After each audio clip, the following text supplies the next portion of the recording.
Picture this, your sister's $500,000 wedding at the Plaza Hotel. 300 of Manhattan's elite watching, champagne flowing, and then your parents stand up to make an announcement that will destroy your life in front of everyone who matters.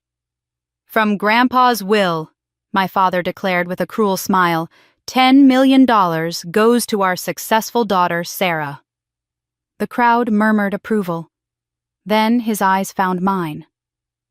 "And $1 goes to our other daughter." My mother handed me the check personally, her voice dripping with venom. "Failures deserve nothing more." The room erupted in whispers.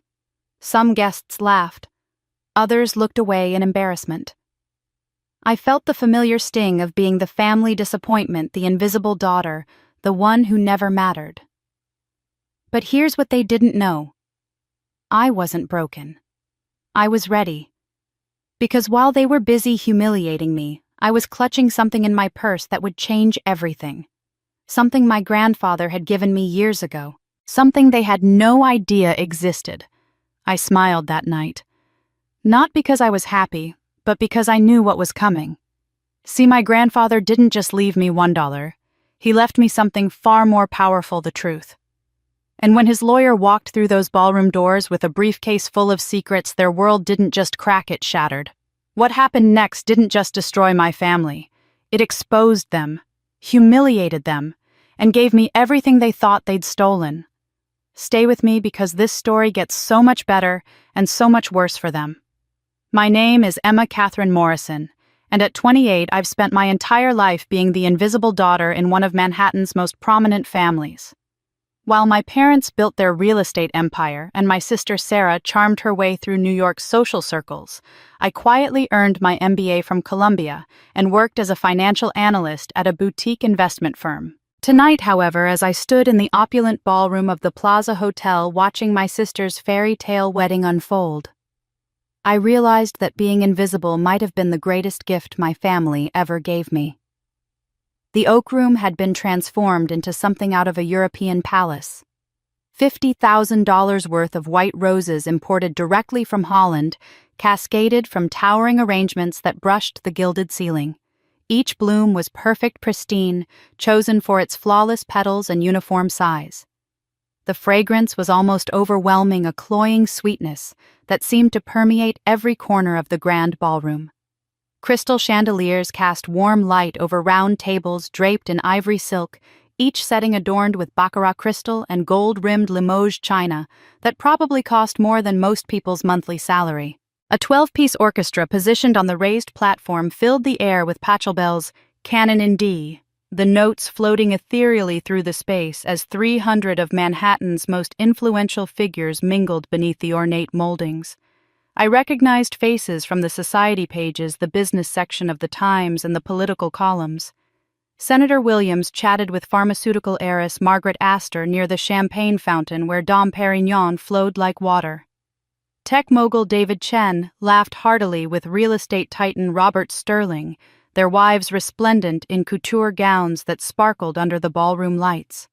The women glided across the marble floor in designer creations I could identify from my years of studying from the sidelines, Oscar de la Renta, Valentino, Carolina Herrera. Their jewelry caught the light with every movement, diamonds and emeralds and sapphires worth more than most people's homes. The men were equally impressive in their perfectly tailored Armani and Tom Ford tuxedos, their Swiss watches glinting as they gestured with crystal champagne flutes. And there, at the center of it all, stood my sister Sarah in her $30,000 Vera Wang gown.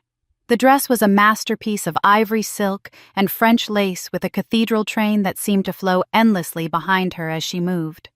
Her dark hair was swept into an elaborate updo, adorned with our great-grandmother's diamond tiara, a family heirloom that had somehow never been offered to me for any occasion. She glowed with the radiance that comes from a lifetime of being told, "You're perfect." Her smile confident and serene as guest after guest approached to offer their congratulations. "Isn't she magnificent?" I heard Mrs. Vandenberg whisper to her companion. "The perfect daughter raised properly. She'll make a wonderful addition to the Ashford family legacy." "Absolutely divine," came the reply. Sarah Morrison has always been destined for greatness. Such poise, such elegance. The future queen of society, mark my words. I stood at the periphery of the celebration, nursing my single glass of champagne and watching the choreographed perfection of it all. My own dress, a simple black Nordstrom number I'd purchased on sale, felt woefully inadequate among the sea of designer gowns. My hair styled at a neighborhood salon rather than the exclusive establishment where Sarah had spent the morning seemed limp and ordinary. Everything about me felt ordinary in this extraordinary setting. As I observed the glittering spectacle, my mind wandered to all the moments that had led to this night. The childhood birthdays where Sarah received elaborate celebrations while mine were forgotten. The school achievements that went unacknowledged while Sarah's mediocre grades were celebrated. The graduations, the promotions, the small victories that meant the world to me, but nothing to them. I had learned early to find validation within myself, to celebrate my own successes in private, to build my strength from sources beyond this family that seemed determined to diminish me. But as I scanned the room, something caught my eye that made my breath catch in my throat. There, positioned strategically in an alcove near the orchestra, was a small bronze statue I hadn't noticed before. It was unmistakably a sculpture of my grandfather captured in his favorite pose, with his hands clasped behind his back, and his kind eyes gazing thoughtfully ahead. The likeness was remarkable, from his distinguished silver hair to the gentle smile lines around his eyes that had deepened whenever he looked at me. I moved closer, weaving through the crowd of guests, my heart beginning to race. At the base of the statue, engraved in elegant script, were the words, "Truth lies within the heart." The inscription sent a chill down my spine. Grandpa used to say those exact words to me during our private conversations in his study, when he would teach me about integrity and justice and the importance of standing up for what's right. Who had placed this statue here? My parents certainly hadn't mentioned commissioning it, and the positioning seemed too deliberate, too purposeful to be a random decoration. The bronze gleamed as if recently polished, and there was something about its placement that suggested it was meant to be found, meant to be noticed by someone specific. My fingers traced the inscription, and I felt a familiar warmth, as if Grandpa were somehow present in this room full of people who had never truly understood him. He had been the only member of my family who had seen me, really seen me, who had valued my intelligence and integrity over superficial charm and social connections. As I stood there contemplating the mysterious statue and its meaning, the orchestra concluded their piece with a flourish. The room fell into an expectant hush, and I looked up to see my parents rising from their seats at the head table, champagne glasses raised high, their faces glowing with satisfaction and something that looked suspiciously like triumph. And then my parents stood up, champagne glasses raised, ready to humiliate me in front of Manhattan's elite. The silence in the ballroom was profound as my father, Richard Morrison, adjusted his bow tie with theatrical precision.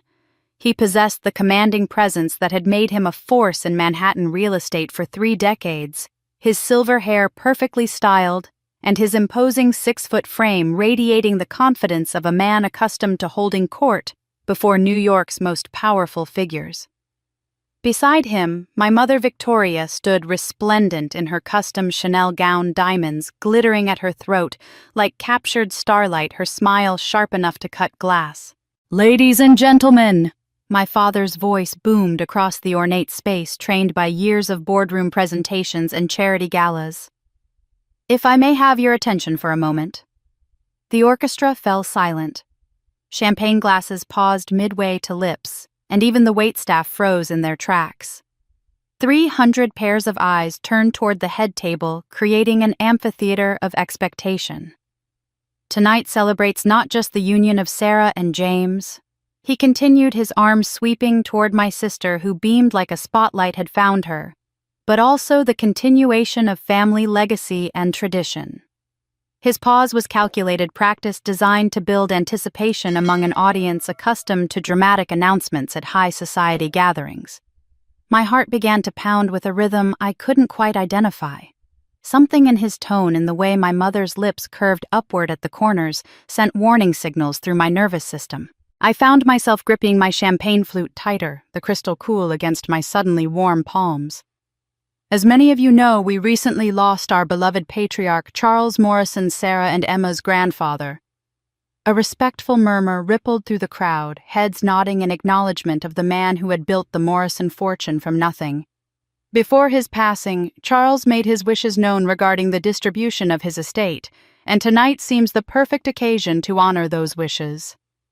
The blood in my veins seemed to slow to a crawl. Grandpa's will here now, in front of everyone. My mind raced back to the funeral 6 months ago, where the reading had been postponed indefinitely due to complex legal matters. I had assumed it was simply delayed, not that it would become dinner theater for Manhattan's elite. To our successful daughter Sarah, my father announced, raising his glass higher, who has always embodied everything we could hope for in a child who has brought nothing but pride and joy to our family name. Charles Morrison has bequeathed the sum of $10 million. The ballroom erupted in appreciative applause, crystal glasses clinking together in celebration. Sarah's face transformed into a mask of surprised delight, though something in her expression suggested this wasn't entirely unexpected news. James beamed beside her, kissing her cheek as guests called out congratulations from their tables. But my father wasn't finished. The applause died down as he held up his hand, and I felt every muscle in my body tense with anticipation. His eyes found mine across the crowded room, and I saw something there that made my stomach drop into freefall.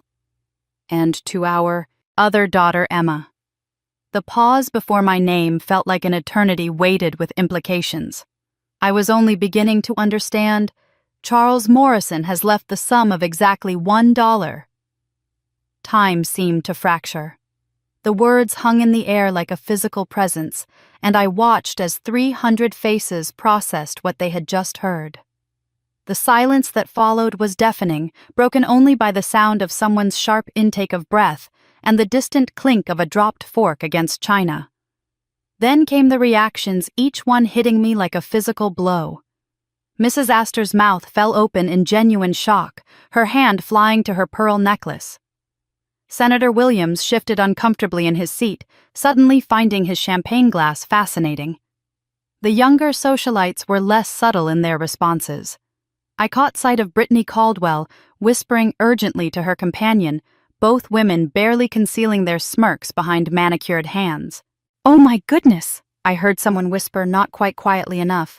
$1. What could she have possibly done? "I always wondered about that family dynamic," came another voice. "Poor girl, she must be mortified." But it was my mother who delivered the final blow. Victoria Morrison glided across the marble floor with the grace of a predator approaching wounded prey, her heels clicking against the stone with mathematical precision. In her perfectly manicured hand, she carried a small white envelope, and her smile was radiant with what could only be described as triumph. "Here you are, darling," she said, her voice carrying just far enough for the nearest tables to hear every syllable dripping with false sweetness. "Your inheritance." She pressed the envelope into my hands with deliberate ceremony, ensuring that every eye in the ballroom was focused on this moment of ultimate humiliation. I opened the envelope with fingers that somehow remained steady, though inside I felt like I was standing at the edge of a cliff. Inside was indeed a check made out to Emma Morrison for exactly $1 and no cents. But it was what my mother said next that branded itself into my memory forever. "Failures deserve nothing more," she whispered loud enough for the surrounding tables to hear her smile never wavering from its perfect socialite curve. The words hit me like a physical slap, but somehow, instead of the tears that everyone expected, instead of the breakdown that would complete their theater of cruelty, I felt something else entirely. A calm descended over me, a clarity that I had never experienced before. As I looked around at the sea of faces watching my humiliation with varying degrees of pity, curiosity, and cruel amusement, I remembered my grandfather's voice from years past. "Dignity, Emma, is the one thing they can never take from you unless you give it away." I straightened my shoulders, lifted my chin, and met my mother's eyes directly. The check felt weightless in my hand, but the bronze statue in the alcove caught my peripheral vision, and I felt a surge of something that might have been destiny. But instead of tears, I smiled, because I had been waiting for this moment my entire life. As I stood there holding that insulting $1 check, my mind transported me back through the years to the moment when I first understood that love in the Morrison family was conditional, arbitrary, and devastatingly unequal. I was 10 years old, and it was my birthday, though you wouldn't have known it from the silence that greeted me that April morning when I bounded downstairs expecting the same magical celebration that had transformed our Park Avenue penthouse just 3 weeks earlier for Sarah's 12th birthday. Sarah's party had been a spectacle worthy of royalty. Our mother had hired event planners who converted our entire living space into a princess castle, complete with pink silk draping, professional performers dressed as Disney characters, and a 3-tiered cake decorated with edible pearls and sugar flowers that cost more than some families spent on groceries in a month. 50 of Manhattan's most privileged children had arrived in chauffeur-driven cars bearing gifts wrapped in elaborate bows and designer paper. The entertainment included a magician face painters and a live pony that somehow appeared on our terrace, much to the delight of our young guests and the horror of our housekeeper. I had watched from the sidelines as Sarah opened present after present, each more extravagant than the last. A child-sized diamond bracelet from Tiffany, riding lessons at an exclusive equestrian club in the Hamptons, a custom-made dollhouse that was an exact replica of our family estate in the Catskills. The total value of her gifts easily exceeded $2,000, and she accepted each one with the casual entitlement of someone who had never known want or disappointment. But on my birthday, I woke to an empty kitchen and the distant sound of my parents discussing business deals over coffee in the breakfast nook. No decorations adorned the walls, no party planners bustled about arranging flowers or setting up entertainment stations. Instead, I found a single homemade cupcake waiting on the kitchen counter, its chocolate frosting slightly lopsided, and decorated with 10 mismatched candles that looked suspiciously like they had been salvaged from Sarah's party supplies.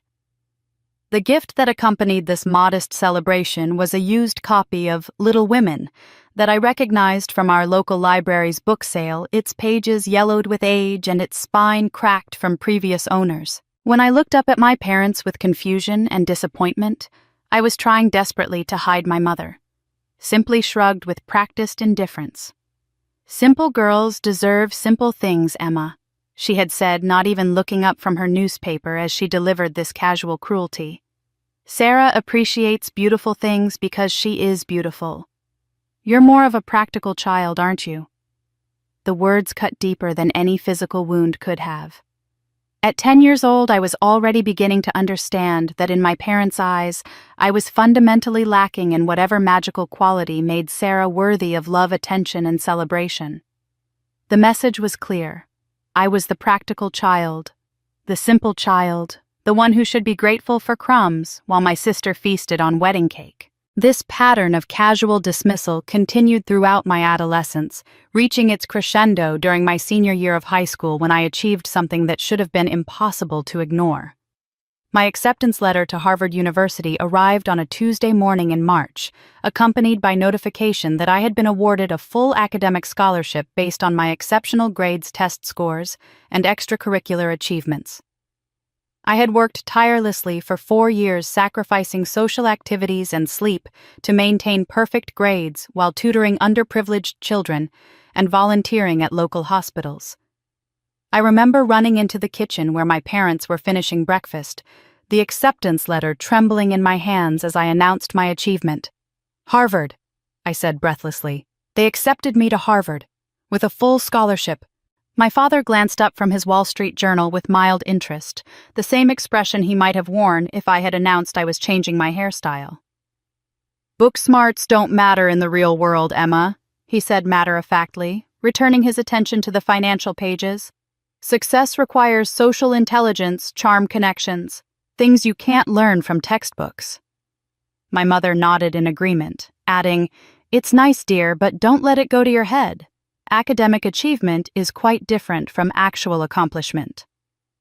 Just 2 months later, Sarah's acceptance to Fairfield University, a perfectly respectable but unremarkable institution that she had gained entry to through a generous donation from our parents, rather than academic merit, was celebrated with a champagne toast dinner at Le Bernardin and immediate plans for a month-long graduation trip to Europe. She also received a brand new BMW as an early graduation gift, its silver exterior gleaming in our building's parking garage like a beacon of favoritism. That night, I stood in my bedroom staring at the collection of academic awards and certificates that covered one wall like wallpaper, each one representing hours of study sacrifice and determination that had gone completely unnoticed by the people whose approval I craved most. My room was spartanly decorated compared to Sarah's designer showcase across the hall, furnished with practical pieces rather than the custom furniture and artwork that adorned her space like a magazine spread. In my hands, I held the small wooden heart that my grandfather had carved for me during one of our secret visits to his workshop in the basement of his Upper East Side townhouse. He had spent an entire afternoon carefully shaping the smooth cherry wood, sanding it, until it felt like silk beneath my fingers, and engraving my initials in tiny, precise letters on one side. "This is for you alone, Emma," he had whispered when he pressed it into my palm, his weathered hands warm and gentle around mine. "Something that can never be taken away, never be compared to anyone else's, never be diminished by their opinions. Your heart, your worth, your strength, these belong to you." Standing there in the dimness of my overlooked existence, surrounded by achievements that meant nothing to the people I loved most, I made a promise to myself that would sustain me through the years of continued neglect and casual cruelty that lay ahead. I clutched that wooden heart so tightly that its edges left impressions in my palm, and I spoke the words aloud to the empty room. "One day they'll see who's really worthy." Oh, even then, at 10 years old, I swore one day they would regret every slight, every dismissal, every cruel laugh. But even in those darkest moments of childhood isolation, there was one person who saw me not as a disappointment or a consolation prize, but as someone worthy of love, attention, and respect. My grandfather, Charles Morrison, possessed a quiet dignity that commanded attention without demanding it, and from my earliest memories he had been my sanctuary in a family that treated affection like a limited resource to be rationed according to perceived worthiness. Every Sunday afternoon, while my parents took Sarah to exclusive social events and charity luncheons designed to cultivate her connections among Manhattan's elite families, Grandpa would arrive at our penthouse with a chess set tucked under his arm and a conspiratorial smile that made me feel like I was about to embark on a grand adventure. His study became our sacred space, a mahogany-paneled refuge lined floor to ceiling with leather-bound books that smelled of wisdom and old stories, where the afternoon light filtered through tall windows and created patterns on the Persian rug, where we would sit cross-legged facing each other across the chessboard. "Chess isn't about the pieces you have, Emma," he would tell me as I contemplated my next move, his voice carrying the gravitas of someone who had built an empire from nothing through careful planning and strategic thinking. "It's about understanding the board, seeing possibilities that others miss, and having the patience to let your plan unfold." His weathered hands would move across the board with practiced grace, demonstrating complex strategies, while weaving tales of historical figures who had overcome impossible odds through intelligence and perseverance, rather than birthright or beauty. During these sessions, he would share stories that felt like parables designed specifically for my situation. He told me about Queen Elizabeth I, who transformed England despite being declared illegitimate by her own father, and Marie Curie, who won Nobel Prizes in a world that dismissed women as intellectually inferior. "Real strength comes from preparation, not performance," he would say as he captured one of my poorly positioned pawns. "Anyone can put on a show when the spotlight finds them, but true power belongs to those who work in shadows, who build their foundations carefully and wait for the right moment to reveal what they've accomplished." These conversations evolved into something far more intriguing as I grew older and demonstrated an aptitude for the logical thinking he so valued. By the time I turned 14, our Sunday sessions had expanded beyond chess into what he called intellectual exercises that my parents dismissed as weird old man hobbies whenever they bothered to notice our activities at all. Grandpa began teaching me basic computer programming, starting with simple algorithms and gradually introducing more complex concepts about data encryption and digital security. "Information is power, Emma," he would explain as I struggled with lines of code that seemed like hieroglyphics, and power must be protected from those who would misuse it.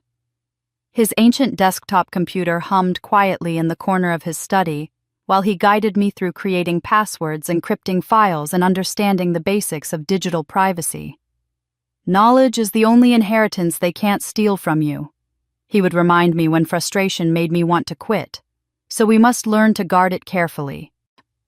The puzzles he gave me were unlike anything they taught in school. He would present me with coded messages to decipher mathematical problems that required creative thinking rather than rote memorization and logic games that challenged me to see patterns and connections that weren't immediately obvious. Each solved puzzle earned me a proud smile and a new, more challenging problem, creating a private curriculum that stretched my mind in ways that conventional education never had. But it was on my 16th birthday that Grandpa gave me something that would change the trajectory of my entire life, though I wouldn't understand its significance for years to come. While my parents were busy planning Sarah's elaborate Sweet 16 celebration complete with professional photographers and a guest list that read like a who's who of young Manhattan society, Grandpa appeared at my bedroom door with a small velvet box that looked ancient and mysterious. Inside, nestled against faded silk lining, was an antique brass key unlike anything I had ever seen. It was about 3 inches long, its head decorated with intricate engravings that seemed to tell a story I couldn't yet read, and its weight in my palm felt substantial, important, like it was meant to unlock something far more significant than a simple door or jewelry box. "This will unlock the truth when the time comes," he said solemnly, closing my fingers around the key with both of his hands, in a gesture that felt ceremonial, sacred somehow. "I want you to keep this safe, Emma. Hide it where no one else will think to look, and remember that I will always protect you, even beyond death." His eyes held mine with an intensity that made the moment feel like a covenant between us, a promise that transcended the ordinary bounds of grandfather and granddaughter. Grandpa's words echoed in my mind that night as if he had seen this exact moment coming. As the memory of Grandpa's protective love filled my mind, the stark contrast with my present reality became almost unbearable.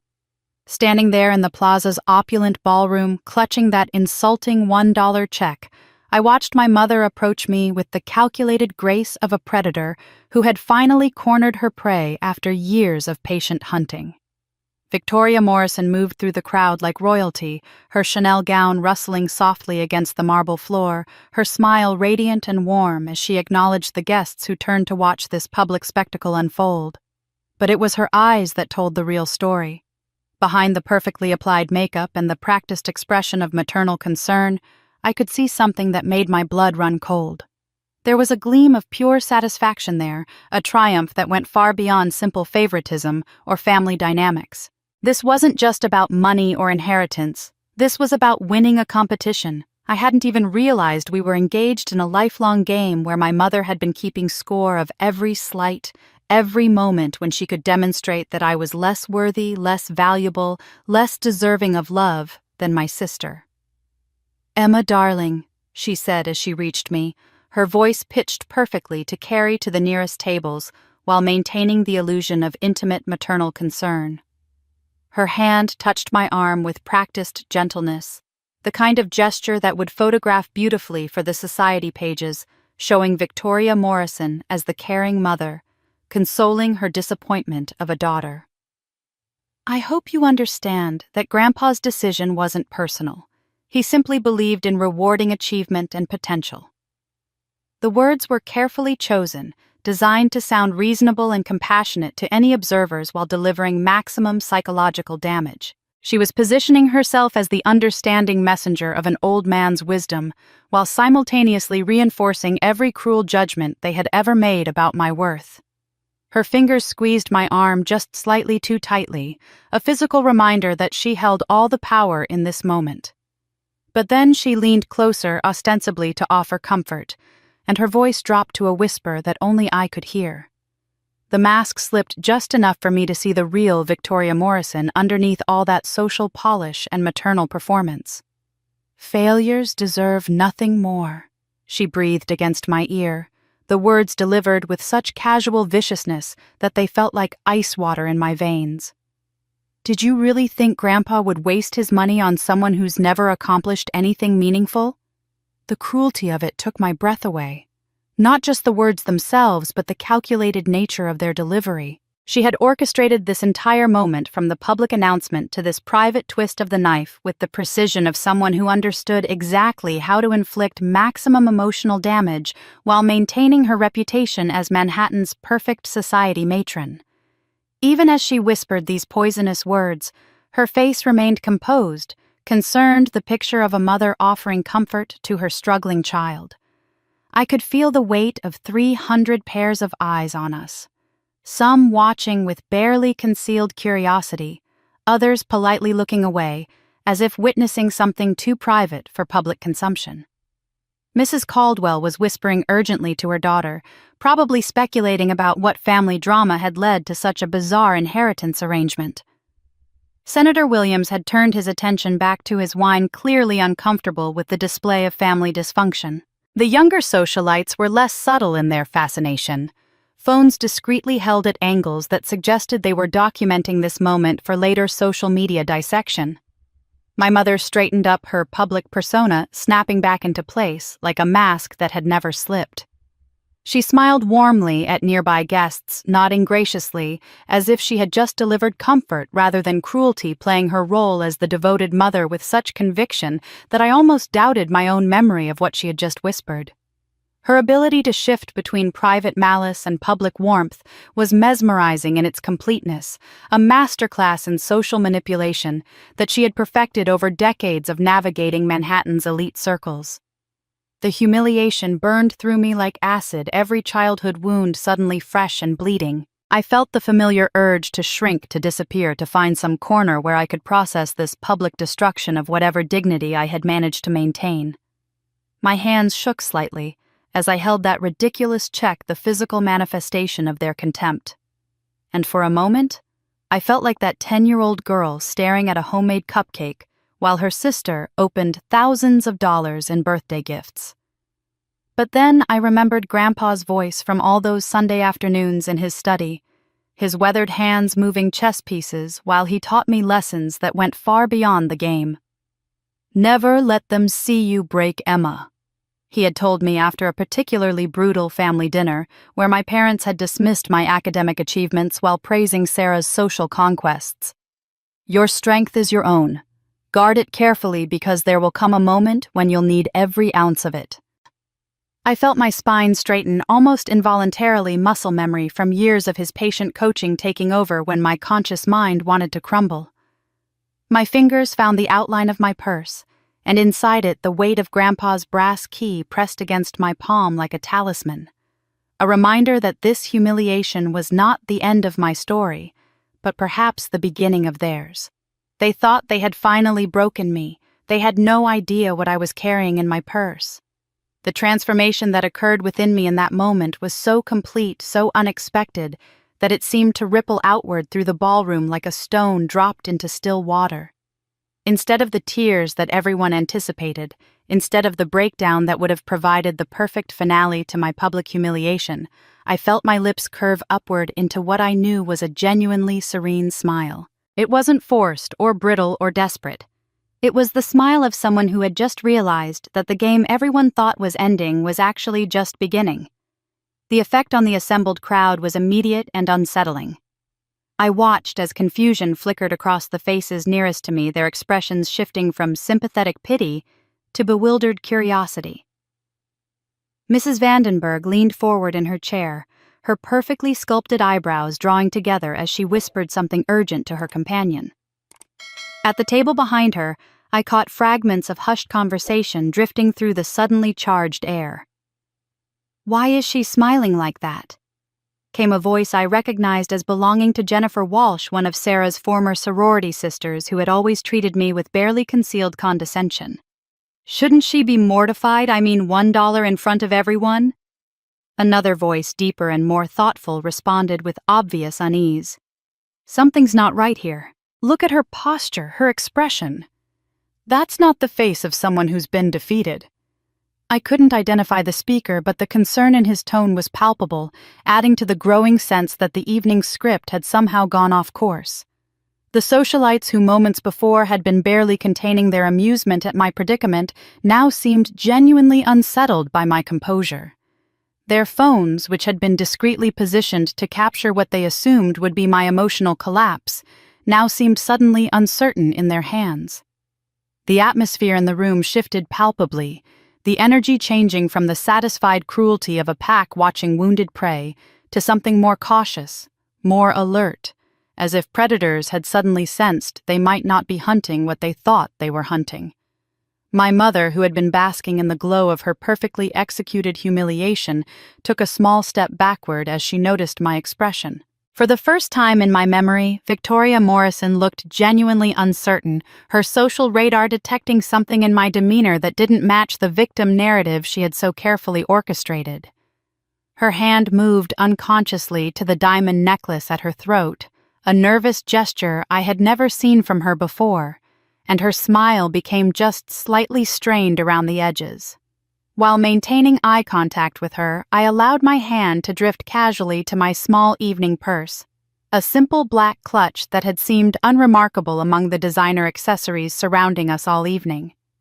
My fingers found the familiar weight of Grandpa's brass key, immediately its intricate surface warm from being pressed against my palm throughout the ceremony. But it was the other item in my purse that truly mattered, my smartphone, which I had spent months preparing for exactly this moment. The app I had developed during those long Sunday afternoons in Grandpa's study was elegant in its simplicity, though the technology behind it represented everything he had taught me about digital security encryption and the power of information properly leveraged.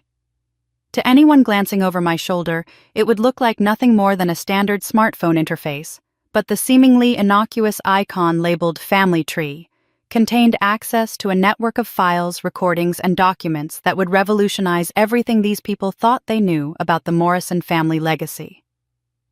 As I scrolled through the app with practiced efficiency, checking that all the systems were in place and all the files were properly synchronized, I felt a sense of anticipation that was almost electric. Every piece of evidence Grandpa had helped me gather, every secret recording I had made during family dinners, when they thought I was just the quiet daughter who never paid attention to their conversations.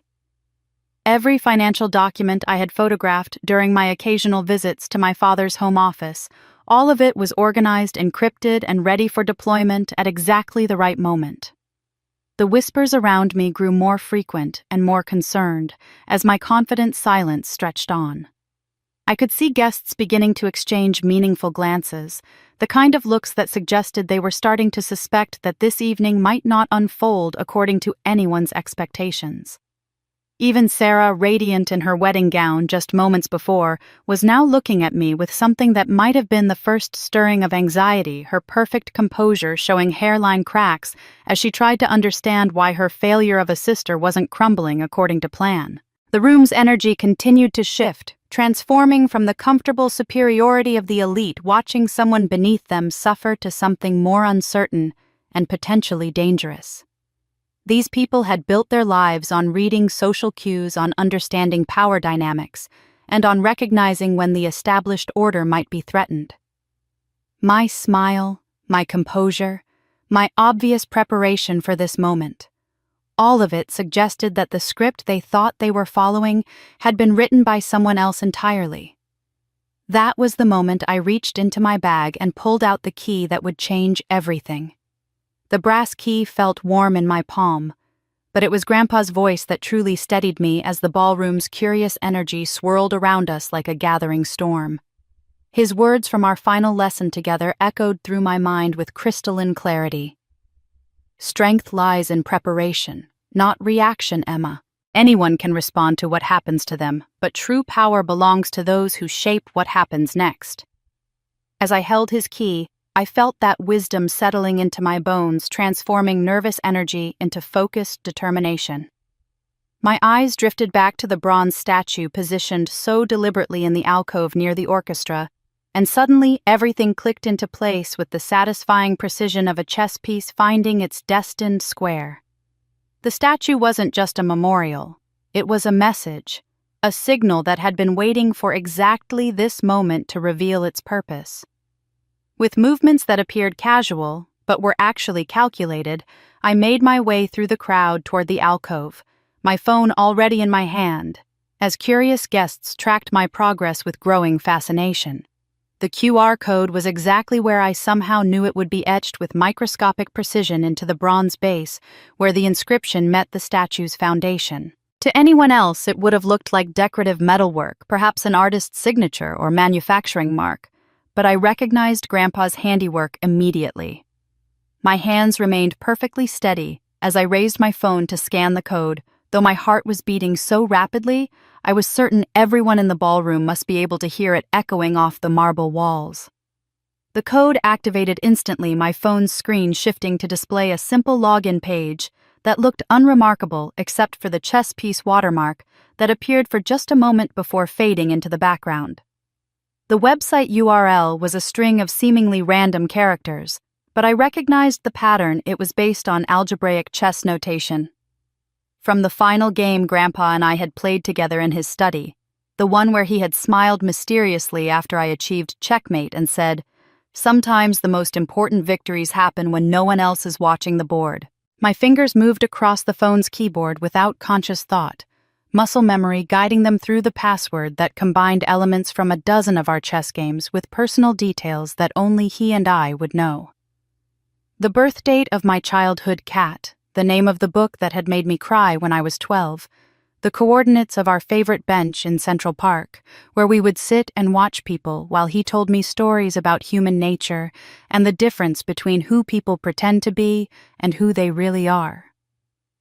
As I entered each character, I felt Grandpa's presence intensifying around me, not as a ghostly visitation, but as a deep certainty that every move I was making had been anticipated, planned for, prepared for with the meticulous care he had brought to every aspect of his life. The website loaded slowly, each passing second building suspense as I stood there surrounded by Manhattan's elite, all of whom were now watching my actions with barely concealed fascination. The interface that appeared was elegant in its simplicity, designed by someone who understood that the most powerful weapons often came disguised as harmless tools. File folders arranged in chronological order stretched across the screen, each labeled with dates that corresponded to significant events in our family's history. Financial records, audio recordings, legal documents, photographs, an entire digital archive that represented years of careful documentation and evidence gathering. But it was the video file marked "Wedding Night, Final Message" that made my breath catch in my throat. Grandpa had somehow known, had predicted not just that this moment would come, but exactly when and how it would unfold. His preparation wasn't just thorough, it was prophetic, demonstrating a level of strategic thinking that made our chess games seem like child's play by comparison. I felt something fundamental shift inside me as I navigated through the treasure trove of evidence he had assembled, each file representing another piece of armor he had forged for the battle he knew I would eventually have to fight. The scared, humiliated girl who had been standing here just moments before was transforming into something else entirely, not just a victim seeking justice, but an agent of truth armed with weapons more powerful than anything my family had ever imagined. The transformation was so complete that I could feel it radiating outward, changing the very air around me. Guests were no longer whispering about my strange composure. They were staring in open fascination at whatever was happening to me, recognizing that they were witnessing something unprecedented but not yet understanding what it meant. Even my mother had stopped her social performance entirely, her attention focused entirely on my actions with a growing alarm that she was trying desperately to conceal. The password unlocked a truth so devastating I almost wasn't ready, but Grandpa had trained me for this moment. As I stood there absorbing the magnitude of what Grandpa had prepared for me, The ballroom's grand entrance doors opened with a resonance that seemed to cut through the ambient conversation like a blade. The timing was so perfect it felt choreographed, as if the universe itself was conspiring to validate the confidence I had been drawing from Grandpa's digital legacy. Every head in the room turned toward the sound conversations, pausing mid-sentence as 300 of Manhattan's most discerning socialites instinctively recognized that someone of significant importance had just entered their midst. Harold Mitchell commanded attention without demanding it, his presence filling the doorway with the quiet authority that comes from 4 decades of practicing law at the highest levels of New York society. At 78, he moved with the deliberate grace of a man who had never needed to hurry because others waited for him, his silver hair perfectly styled despite the late hour, his charcoal gray suit tailored with the kind of precision that spoke of Savile Row craftsmanship. But it was the briefcase in his right hand that truly captured everyone's attention, a vintage leather case that looked substantial enough to contain documents capable of reshaping lives, fortunes, and legacies. The murmur that rippled through the crowd was immediate and electric. I watched as recognition dawned on face after face, whispered identifications passing from table to table like wildfire. "That's Harold Mitchell," I heard Mrs. Astor breathe to her companion, her voice carrying a mixture of respect and curiosity. "Harvard Law class of '68. He handled the Pemberton estate scandal, the Rothschild divorce, that insider trading case that brought down half of Wall Street in the '80s. Senator Williams straightened in his chair, his political instincts clearly recognizing the significance of Harold's unexpected appearance. "Mitchell and Associates," he murmured to the pharmaceutical heiress beside him. "If he's here tonight carrying that briefcase, someone's world is about to change dramatically." But it was the reaction from my parents that truly validated everything I was feeling in that moment. The confident satisfaction that had radiated from them just minutes earlier began to crack like ice under sudden pressure. My father's champagne glass paused halfway to his lips, his eyes fixed on Harold with an intensity that bordered on panic. My mother's social mask flickered, her practiced smile wavering as she processed the implications of this unexpected arrival. Harold's reputation in Manhattan's legal circles was legendary, built on a foundation of absolute integrity and an almost supernatural ability to uncover buried truths that others preferred to keep hidden.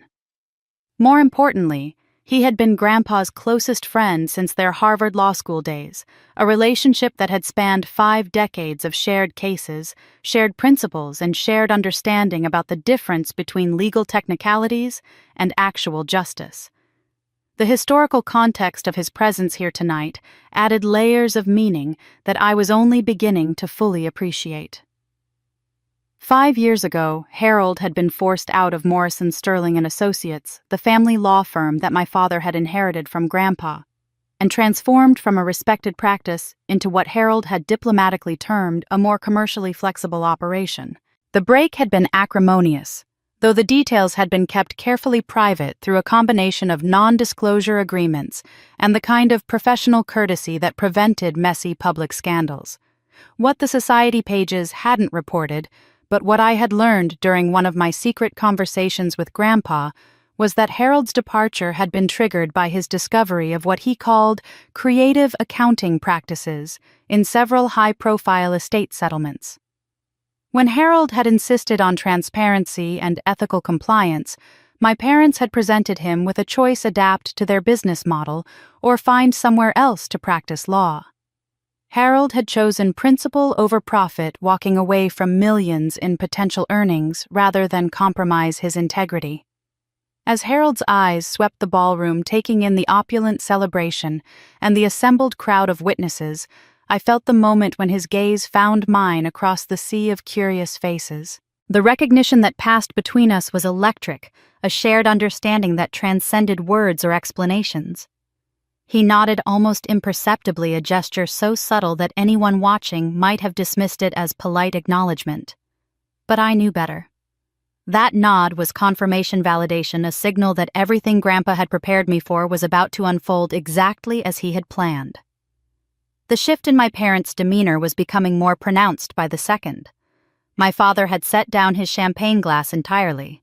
his hands moving restlessly, as if he couldn't quite decide what to do with them. My mother's conversation with nearby guests had faltered completely, her attention focused entirely on Harold's measured approach through the crowd. For the first time in my memory, Victoria Morrison looked genuinely uncertain, her social radar detecting threat levels that her practiced charm couldn't neutralize. Harold moved through the ballroom with unhurried purpose, acknowledging greetings from various dignitaries and society figures with the courteous efficiency of someone who had important business to conduct. The briefcase never left his side, its presence growing more ominous with each step he took toward the head table where my family stood frozen in tableau. Harold opened his briefcase with deliberate precision, and everything my family thought they knew was about to crumble.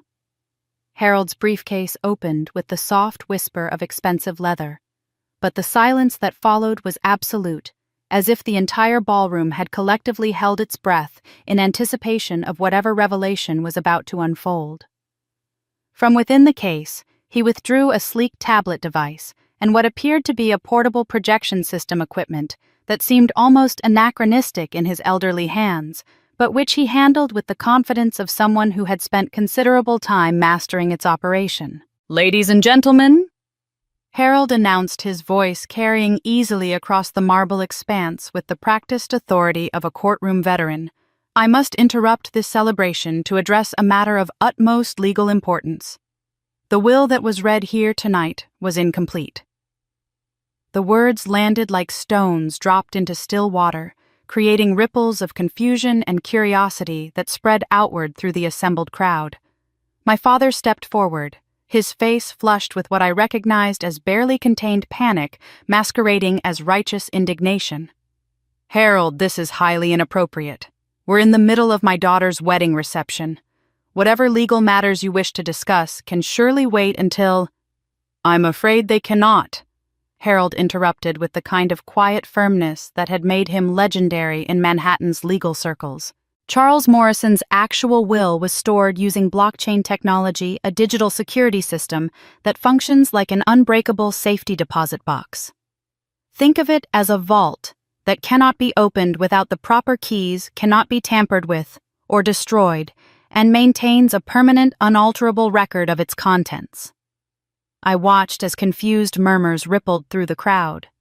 The older guests, many of whom still struggled with basic email, looked particularly bewildered by this technological explanation, while the younger socialites began pulling out their phones, presumably to Google the term blockchain, and share their discoveries with their followers.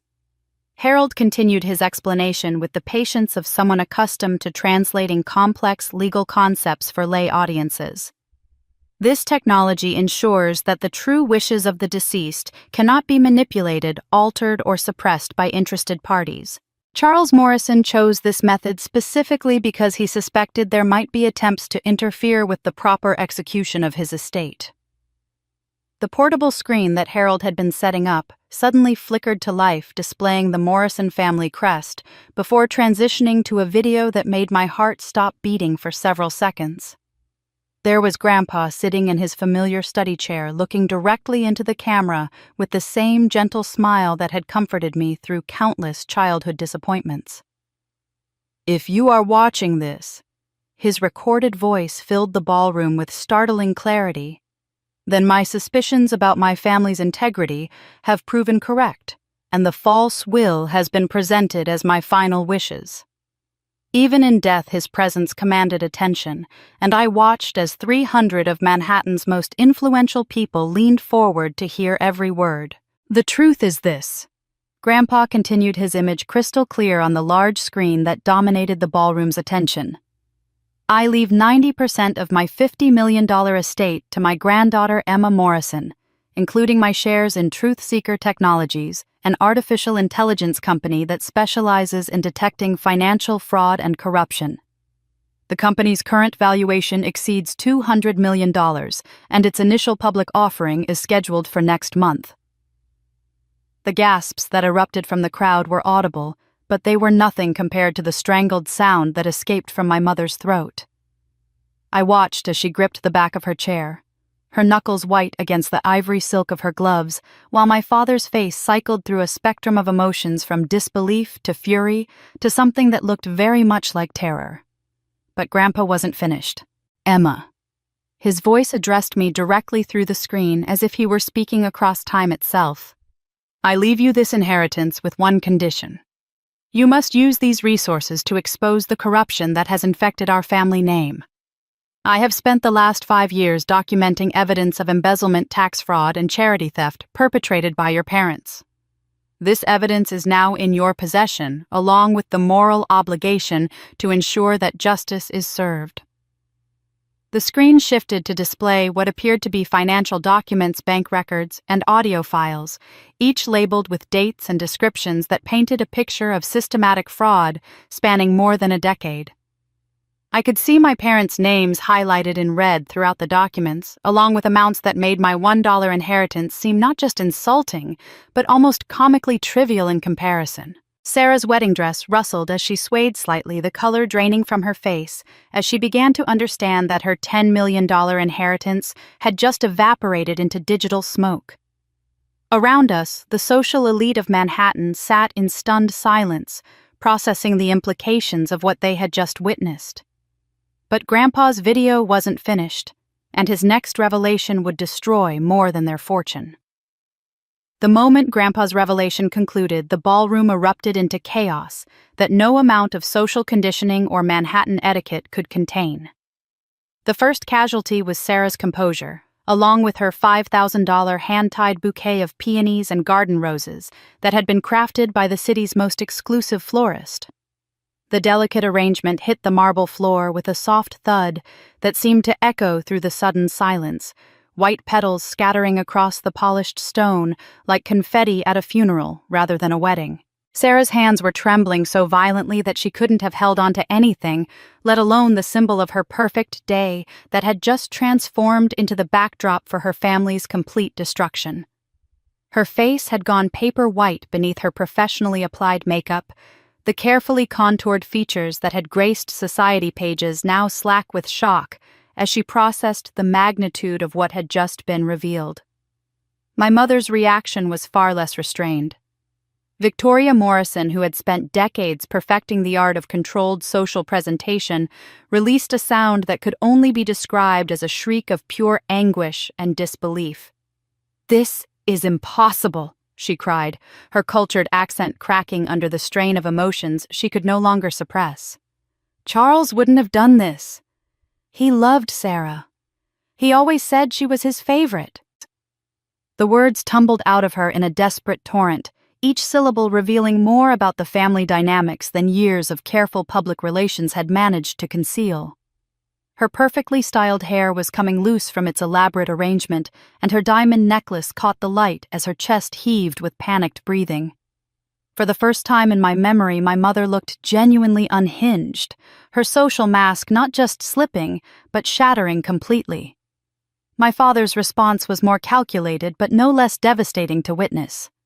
Richard Morrison had built his reputation on projecting unshakable confidence in every business negotiation and social situation. But now his voice cracked like thin ice as he attempted to maintain some semblance of control over the rapidly deteriorating situation. "There has to be some mistake," he said, but the words came out strangled, unconvincing even to his own ears.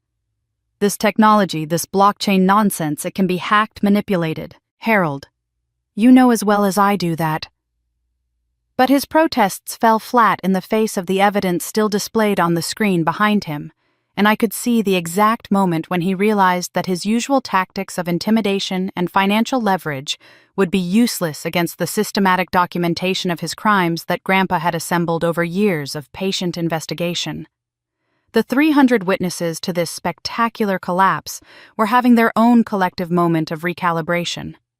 I watched as conversations shifted in real time, whispered exchanges that had begun with sympathy for poor Emma Morrison, now evolving into something entirely different.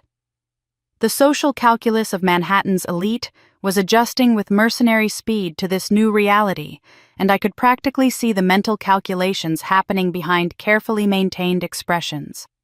$200 million. I heard Mrs. Vandenberg whisper to her companion, her voice carrying a mixture of awe and recalculated social positioning. An AI company about to go public. Do you realize what this means for her standing in the community?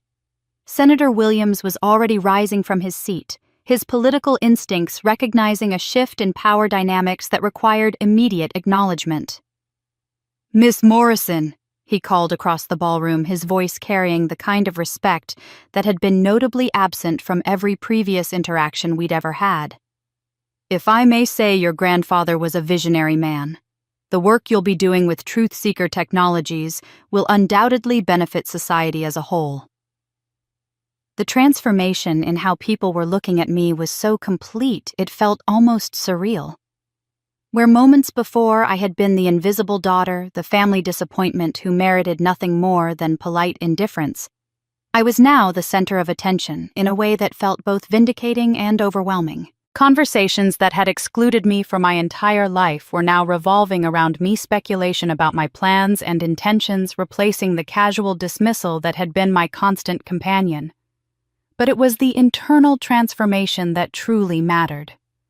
For the first time in my adult life, I felt my spine straighten with genuine confidence rather than defiant stubbornness. The power flowing through me wasn't just financial, it was moral, emotional, spiritual. This was justice manifesting itself in real time, Grandpa's careful planning finally bearing fruit in a way that exceeded even my most optimistic fantasies. I could feel the shift in the room's energy as clearly as if the very air had changed composition. The whispered conversations now carried an undertone of nervous excitement, people beginning to understand that they weren't just witnessing a family drama, but a complete realignment of social hierarchies that would have ripple effects throughout New York's interconnected circles of wealth and influence. Their empire of lies was crumbling before Manhattan's most powerful people, and I wasn't finished destroying them yet.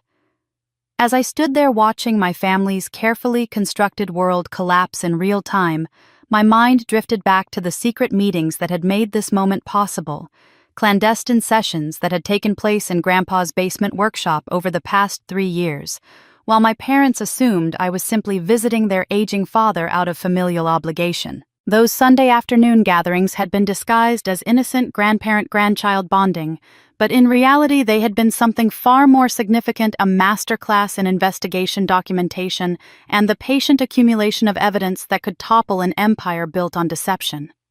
The first time Grandpa had shown me the financial records, I had been 25 and naively believed that my parents' coldness toward me was simply a matter of personality differences rather than something more sinister. We were sitting in his cluttered workshop surrounded by the computers and servers he had installed to manage what he called his digital archaeology project, when he spread out a series of documents that would forever change how I viewed my family.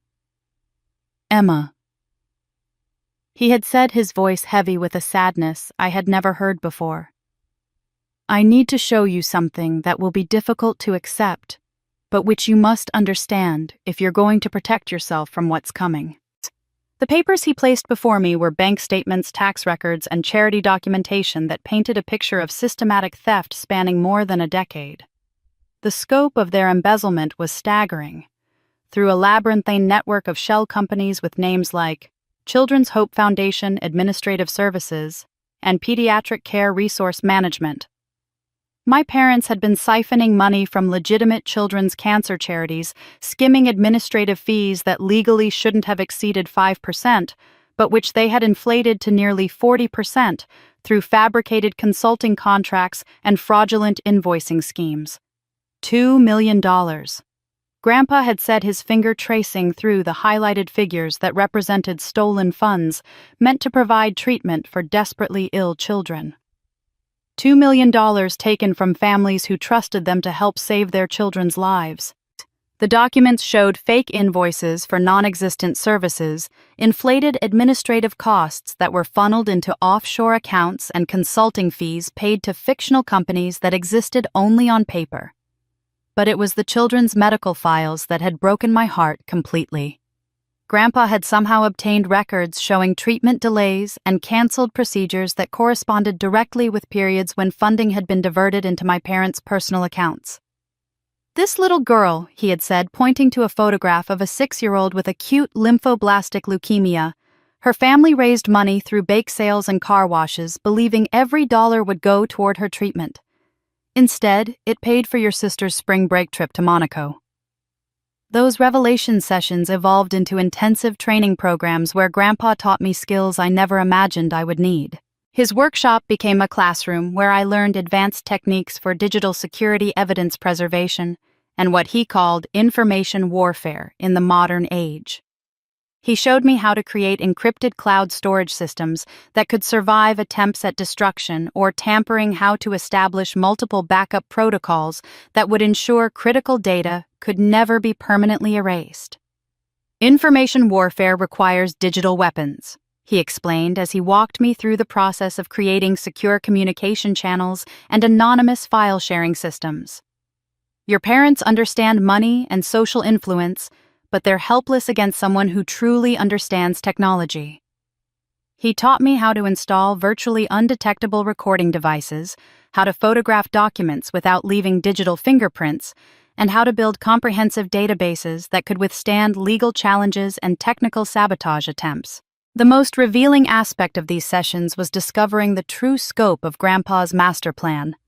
He had been systematically documenting every aspect of my parents' criminal activities for years, waiting with the patience of someone who understood that justice delayed could be justice amplified. Every family dinner conversation, every business meeting held in his presence, every casual admission of wrongdoing had been carefully recorded and cataloged into what he described as an unassailable fortress of evidence. "I chose you for this responsibility," he had told me during our final meeting just 6 weeks before his death. "Because you have something they'll never understand: integrity. You care about right and wrong in ways that aren't influenced by personal gain or social status. You're the only person I trust to use this information responsibly."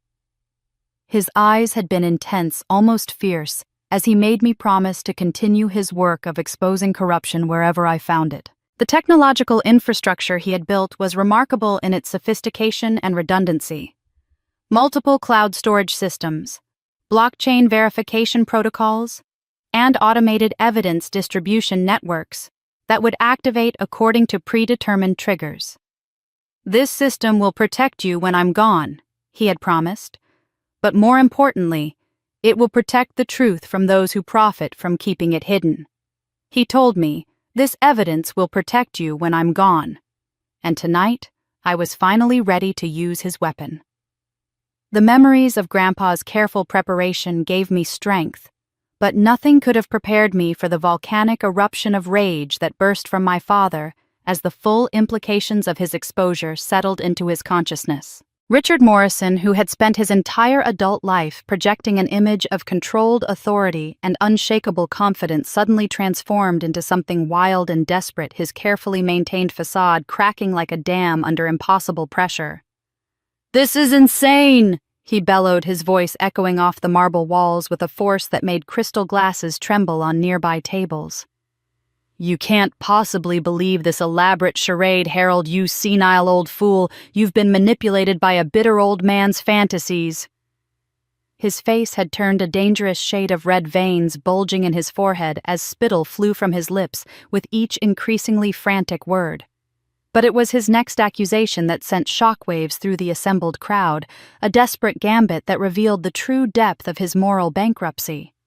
"She's not even our blood," he screamed, pointing at me with a trembling finger, as if I were some imposter who had infiltrated his family through deception. "She's adopted. We took her in out of charity, out of the goodness of our hearts, and this is how she repays us." The gasps that erupted from the crowd were audible throughout the ballroom society matrons pressing jeweled hands to their throats in shock, while their husbands leaned forward with the fascination of predators sensing fresh blood in the water. Mrs. Astor's mouth fell open in genuine surprise, while Senator Williams exchanged meaningful glances with his wife, both of them clearly calculating the political implications of being present for such a spectacular family meltdown. "Richard," my mother hissed, her voice sharp with panic as she recognized the dangerous territory he was venturing into. "Stop talking. You're making things worse." But my father was beyond reason, beyond strategy, operating purely on the animal instinct to lash out at whatever threat was closest to him. "An adopted child has no legal right to Charles Morrison's estate," he continued, his voice cracking with strain. "This whole blockchain nonsense is meaningless if she's not actually family. Harold, you know the law better than anyone. Blood relations supersede everything." Harold Mitchell had been standing quietly throughout this outburst, his expression one of professional patience mixed with something that might have been pity. Now he reached into his briefcase once again, withdrawing a manila envelope sealed with red wax that bore the distinctive stamp of a certified laboratory. "Actually, Richard," Harold said with the calm precision of a surgeon making a critical incision, "Charles anticipated this exact accusation. These are certified DNA test results ordered by your father 3 years ago when he first began to suspect the truth about your family's complexities." The silence that followed was so complete I could hear the whisper of Harold's fingers breaking the wax seal, the rustle of papers being unfolded, and the collective held breath of 300 witnesses who sensed they were about to witness something unprecedented. "The results confirm that Emma Morrison is indeed your biological daughter, Richard," Harold announced, his voice carrying clearly throughout the ballroom. "However, the same testing reveals that Sarah Morrison is not." The words hung in the air like a physical presence, their implications rippling outward through the crowd like shock waves from an earthquake. I watched as my mother's face went through a spectrum of colors from white to gray to a sickly green, while my father's expression shifted from fury to confusion to a dawning horror that was almost beautiful in its completeness. "According to these DNA results," Harold continued with relentless professional thoroughness, "Sarah Morrison's biological father is one Marco Delacroix, who was employed as Victoria Morrison's tennis instructor at the Hamptons Country Club between 1994 and 1996. The revelation landed like a nuclear bomb in the center of Manhattan's most exclusive social gathering. Sarah's scream of anguish was clearly audible above the eruption of whispers and gasps, while my mother swayed on her feet as if the very foundations of reality had shifted beneath her. But it was my father's reaction that truly captured my attention and held it with fascination. Richard Morrison, the man who had built his entire identity around intimidating others, around projecting strength and control in every situation, was trembling. Not just his hands or his voice, but his entire body was shaking as if he were standing in a blizzard rather than a heated ballroom surrounded by people who had once looked up to him as a pillar of New York society. The respect and fear that had sustained his ego for decades was evaporating in real time, replaced by something he had never experienced before: complete and utter powerlessness in the face of truths he could neither deny nor control. For the first time in my life, I saw genuine fear in his eyes, and it felt like pure victory. As my father stood there trembling with the devastating weight of his exposed secrets, I found myself watching Sarah with a mixture of curiosity and dread, wondering how she would respond to the revelation that had just shattered everything she believed about her identity and inheritance. What followed was perhaps the most heartbreaking moment of the entire evening, not because I felt sorry for her, but because it confirmed every suspicion I had harbored about her true character throughout our troubled sisterhood. Instead of processing the emotional implications of learning that Richard Morrison was not her biological father, instead of showing any concern for the family crisis unfolding around her, Sarah's first instinct was purely mercenary. She straightened her shoulders, adjusted her wedding veil with trembling hands, and launched into a performance that revealed the calculating opportunist she had always been, beneath the veneer of sisterly affection. "This is ridiculous," she declared, her voice carrying across the ballroom with the kind of desperate bravado that only emphasized how precarious her position had become. "DNA tests can be falsified, everyone knows that. This is obviously some elaborate scheme cooked up by Emma and that senile old lawyer to steal what rightfully belongs to me." Her eyes swept across the crowd of witnesses seeking allies among people who had celebrated her just moments before. But it was her next words that truly revealed the depths of her selfishness and the complete absence of genuine familial love that had characterized our relationship for as long as I could remember. Emma has always been jealous of me, always resented my success and happiness. She continued, her voice rising with each accusation. Now she's found a way to exploit our grandfather's senility and turn it into some kind of lucky opportunist fantasy. The phrase lucky opportunist hit me like a physical blow, not because it hurt, but because it perfectly encapsulated how Sarah had always viewed our relationship. I wasn't her sister dealing with a family crisis. I was competition to be eliminated, a threat to be neutralized through whatever means necessary. Even faced with evidence that challenged everything she thought she knew about her parentage, her primary concern was maintaining her financial advantage over me. She's nothing but a gold digger who's been plotting this for years. Sarah added, her voice taking on the kind of vicious edge that I remembered from our childhood arguments, when she would say whatever was necessary to win regardless of truth or consequences. Look at her standing there pretending to be shocked. This is exactly what she wanted, to destroy our family and steal everything we've worked for. As I listened to her desperate character assassination, my mind flooded with memories of all the times Sarah had exploited my genuine desire for sisterly connection, using my emotional vulnerability as a weapon against me while presenting herself as the loving older sister who deserved my loyalty and assistance. Throughout high school and college, she had turned to me whenever she needed academic help, appearing at my bedroom door with tears in her eyes and stories about how overwhelmed she was with her coursework. I remembered countless nights spent writing her history papers, solving her calculus problems, and editing her college application essays while she attended parties and social events that she claimed were essential for networking. Every favor had been presented as an emergency, every request accompanied by promises that she would make it up to me somehow, though that somehow never materialized into anything more substantial than occasional public acknowledgement of my helpfulness. The borrowed money was another pattern that stretched back years, small amounts at first, that grew larger as she realized I would never demand repayment. $20 for lunch became $50 for a concert ticket, became $200 for a designer handbag, became $500 for a weekend trip to the Hamptons, with friends who would never have invited me to join them. Each loan was accompanied by elaborate promises of quick repayment that evaporated as soon as the money changed hands. But perhaps the most painful memory was from my senior year of high school, when David Chen, a classmate I had been quietly dating for months, suddenly became the object of Sarah's attention just weeks before prom. She had pursued him with the kind of focused determination she usually reserved for acquiring designer accessories, using her social status and undeniable charisma to convince him that he would be much happier escorting her to the dance instead of her bookish little sister. The guests surrounding us were beginning to murmur among themselves, their whispered conversations carrying undertones of disgust and disappointment as they witnessed Sarah's mercenary response to a family crisis that should have evoked sympathy rather than greed. Mrs. Vandenberg was shaking her head with obvious distaste, while Senator Williams had turned away entirely, clearly unwilling to be associated with someone who would prioritize money over basic human decency in such circumstances. The social death that was beginning to overtake Sarah was almost visible, a spreading stain of disapproval that would follow her far beyond this ballroom and into every elite circle where her reputation had once opened doors. Manhattan society might tolerate many forms of moral flexibility, but they drew the line at the kind of naked avarice that Sarah was displaying in front of 300 witnesses.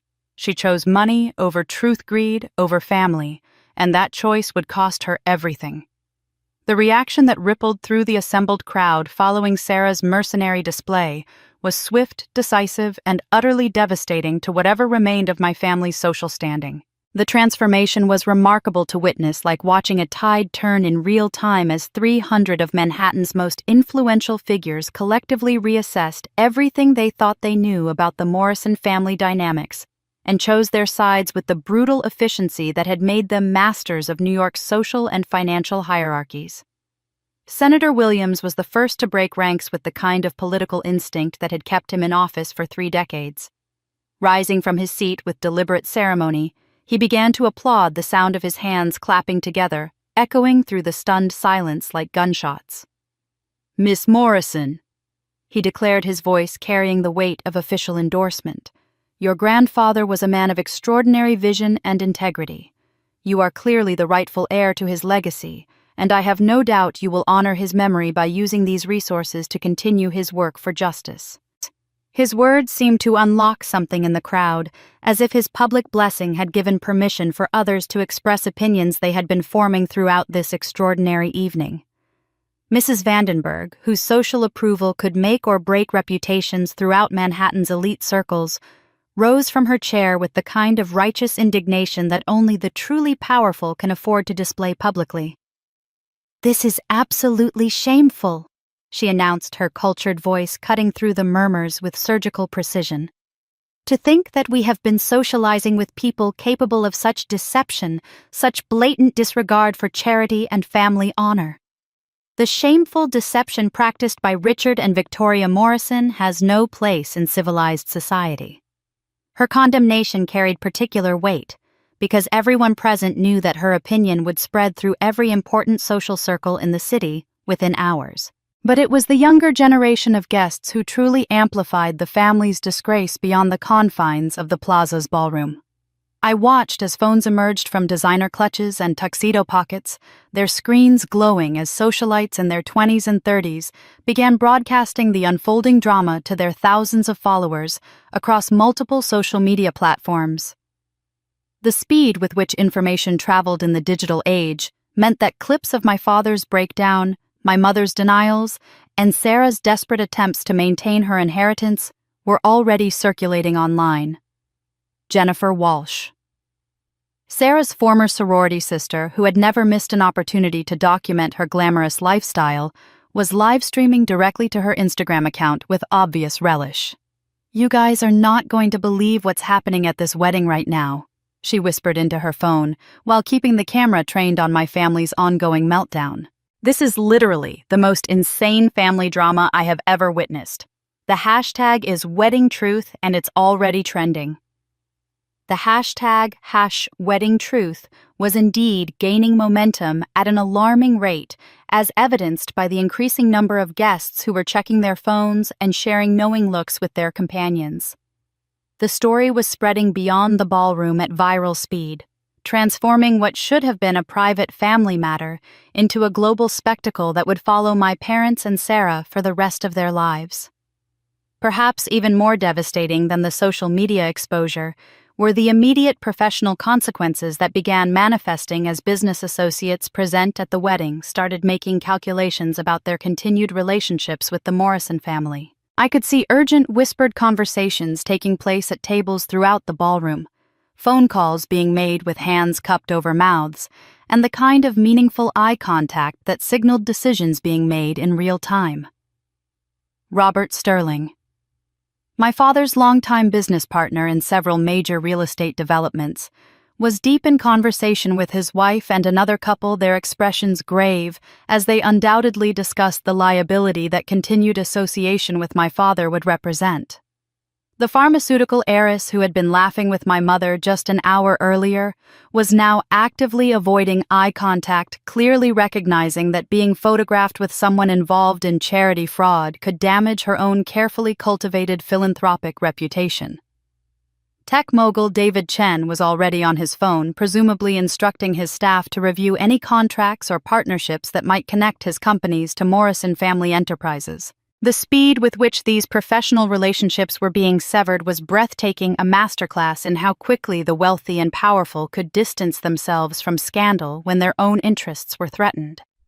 The atmosphere in the ballroom had transformed completely from the celebratory elegance that had marked the evening's beginning to something that felt more like a public execution, with my family serving as the condemned, while Manhattan's elite sat in judgment.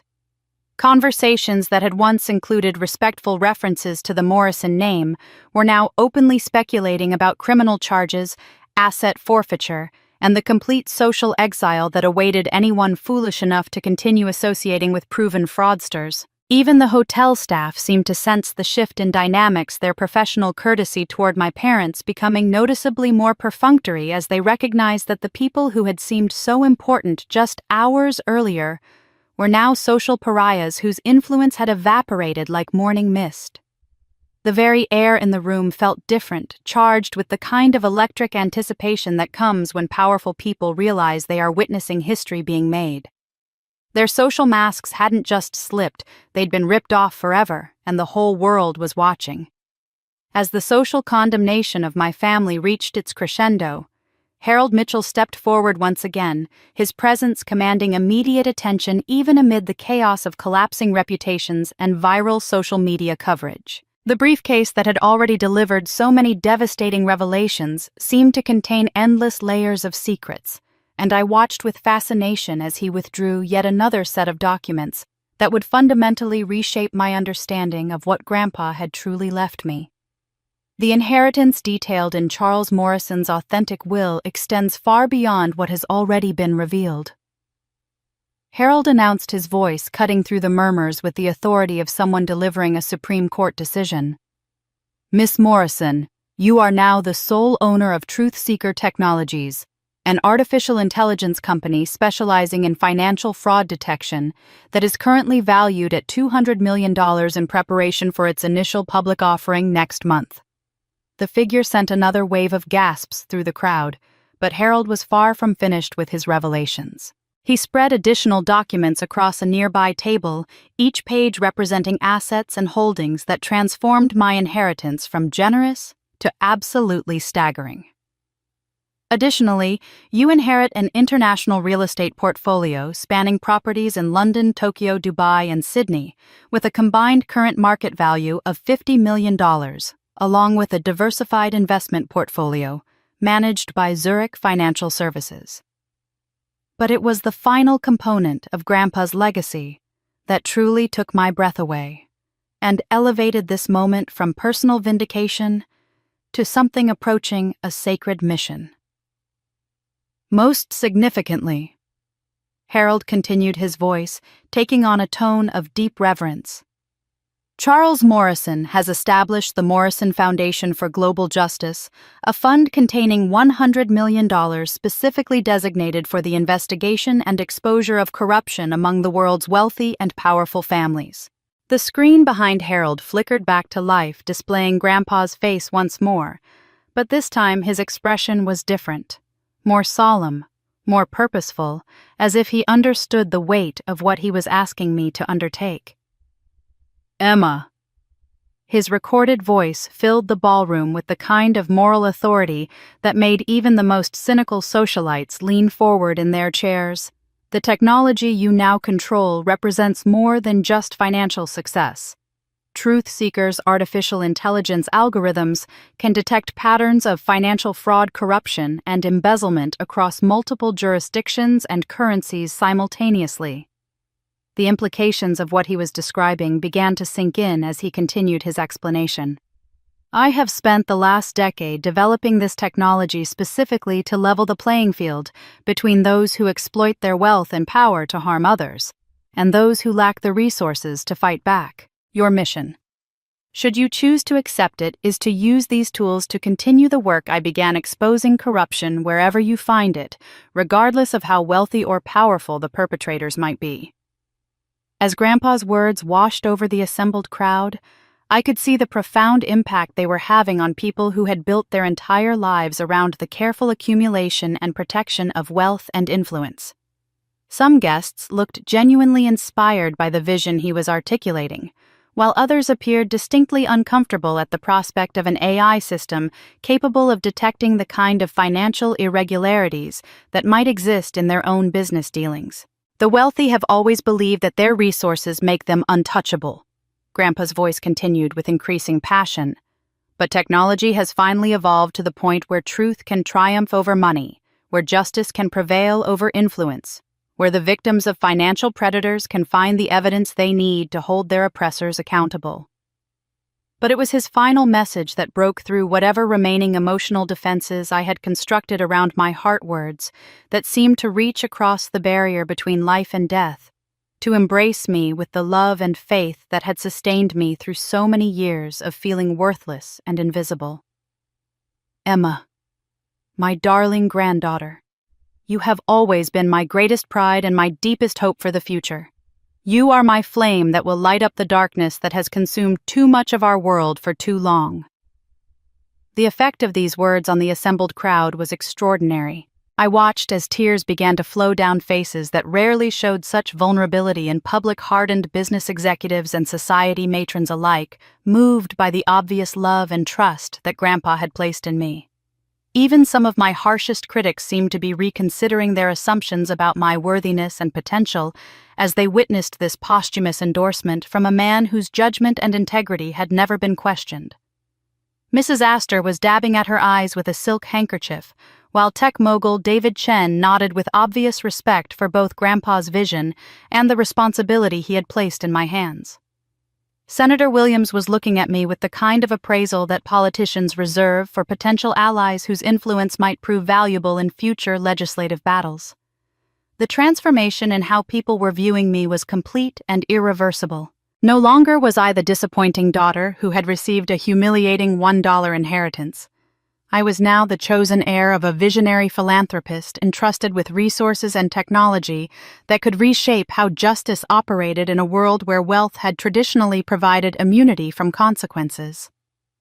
As I stood there absorbing the magnitude of what Grandpa had entrusted to me, I felt something fundamental shift in my understanding of my own identity and purpose.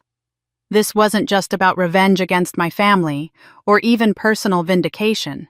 It was about accepting a calling that would define the rest of my life, and potentially help countless other victims of financial predators find the justice that had been denied to them.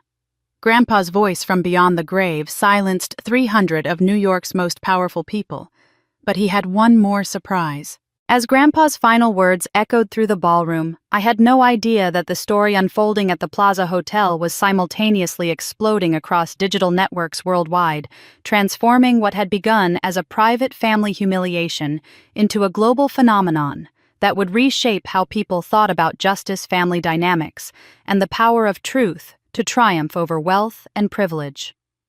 The smartphones that had been discreetly recording throughout the evening had created a digital avalanche that was spreading faster than anyone could have anticipated. Within 2 hours of Harold's first revelation, major news outlets across 3 continents were running breaking news segments about what journalists were already calling the wedding revenge that shook Manhattan. CNN's headline read, "AI heiress exposes family's $1 million charity fraud at sister's wedding," while the BBC opted for "American Dynasty Crumbles as Granddaughter Inherits Tech Empire." But it was the New York Post that captured the fairy tale aspect of the story with their front-page banner, "Cinderella's Revenge AI Heiress Exposes Family Corruption at Plaza Wedding."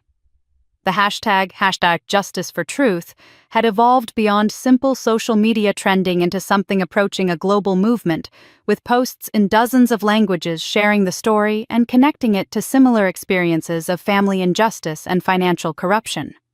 The original wedding videos had been viewed over 50 million times across various platforms, with compilation videos and reaction content pushing the total viewership into the hundreds of millions within just 12 hours. What amazed me most was discovering how deeply the story resonated with people who had experienced similar betrayals and injustices in their own lives. My phone, which Harold had quietly returned to me along with contact information for Grandpa's technology team, was flooded with messages from strangers around the world sharing their own stories of family corruption, inheritance theft, and the courage it had taken them to speak truth to power. A woman named Maria from Barcelona wrote about exposing her uncle's embezzlement from their family's olive oil business, while a college student in Tokyo described how she had documented her stepmother's attempts to steal her late father's patents. A retired teacher from Manchester detailed her decades-long battle to prove that her siblings had forged their mother's will, and a young entrepreneur in Sao Paulo shared his evidence of his business partner's systematic theft from their startup's investors. The common thread running through thousands of these messages was gratitude for what they called my courage to fight back against family bullies, though I knew that courage had been carefully cultivated by Grandpa's patient preparation rather than any innate bravery on my part. Still, the overwhelming response suggested that my story had given voice to frustrations and injustices that millions of people had been carrying in silence, afraid to challenge family members who wielded financial or social power over them. Perhaps even more significant than the public support was the institutional interest that began manifesting almost immediately. By the following morning, my newly established email account was filled with formal inquiries from organizations that recognize the potential of truth-seeker technologies to create systemic change in how financial crimes were detected and prosecuted. The World Health Organization reached out about using the AI system to detect corruption in medical supply chains that were supposed to deliver life-saving medications to developing countries. Doctors Without Borders wanted to explore partnerships that could help them identify when charitable donations were being siphoned off before reaching their intended recipients. Harvard Law School's Center for Justice proposed establishing a fellowship program that would train law students to use AI-assisted fraud detection in their future practices. UNESCO expressed interest in protecting cultural heritage sites from developers who used fraudulent environmental impact studies, while the International Red Cross wanted to discuss safeguarding disaster relief funds from the kind of embezzlement that had diverted resources meant for earthquake and hurricane victims. Each inquiry represented thousands of potential beneficiaries who might finally receive justice thanks to technology that could level the playing field between wealthy criminals and their victims. The academic community's response was equally encouraging, with universities from Oxford to MIT proposing research collaborations that could enhance truth seekers' capabilities while training the next generation of ethical technologists. Corporate ethics departments were inquiring about licensing the technology to audit their own operations, recognizing that proactive fraud detection was preferable to reactive scandal management. Even government agencies were taking notice, though their outreach was necessarily more discreet. Conversations were already beginning about how AI-assisted fraud detection could help regulatory bodies identify corruption patterns that human investigators might miss, potentially preventing financial crimes before they could harm vulnerable populations. What struck me most profoundly was realizing that Grandpa's vision for using technology to fight corruption had resonated far beyond anything he could have anticipated. The response to our family's public reckoning had revealed an enormous appetite for justice and accountability that transcended national borders, cultural differences, and economic systems. People everywhere were hungry for tools that could help them fight back against those who exploited wealth and power to harm others. The international media coverage continued to expand, with documentary filmmakers already requesting interviews and book publishers expressing interest in telling the complete story of how one family's corruption had been exposed through careful planning and cutting-edge technology. Speaking engagement requests were pouring in from conferences focused on ethics in technology, financial transparency, and social justice. The world was watching their downfall and cheering my rise, but I wasn't done exposing their crimes. As the global response to our family's exposure continued to build momentum beyond anything I could have imagined, I found myself witnessing something I had never thought possible: my mother's complete psychological collapse in front of the very people whose approval had been the driving force of her entire adult life. Victoria Morrison, who had spent decades perfecting the art of social manipulation and emotional control, was now attempting perhaps her most desperate performance, yet though this time her usual skills seemed to have abandoned her entirely. The transformation began subtly, with tears that appeared genuine enough to fool casual observers, but which I recognized as the same calculated display she had used to extract sympathy and favors throughout my childhood.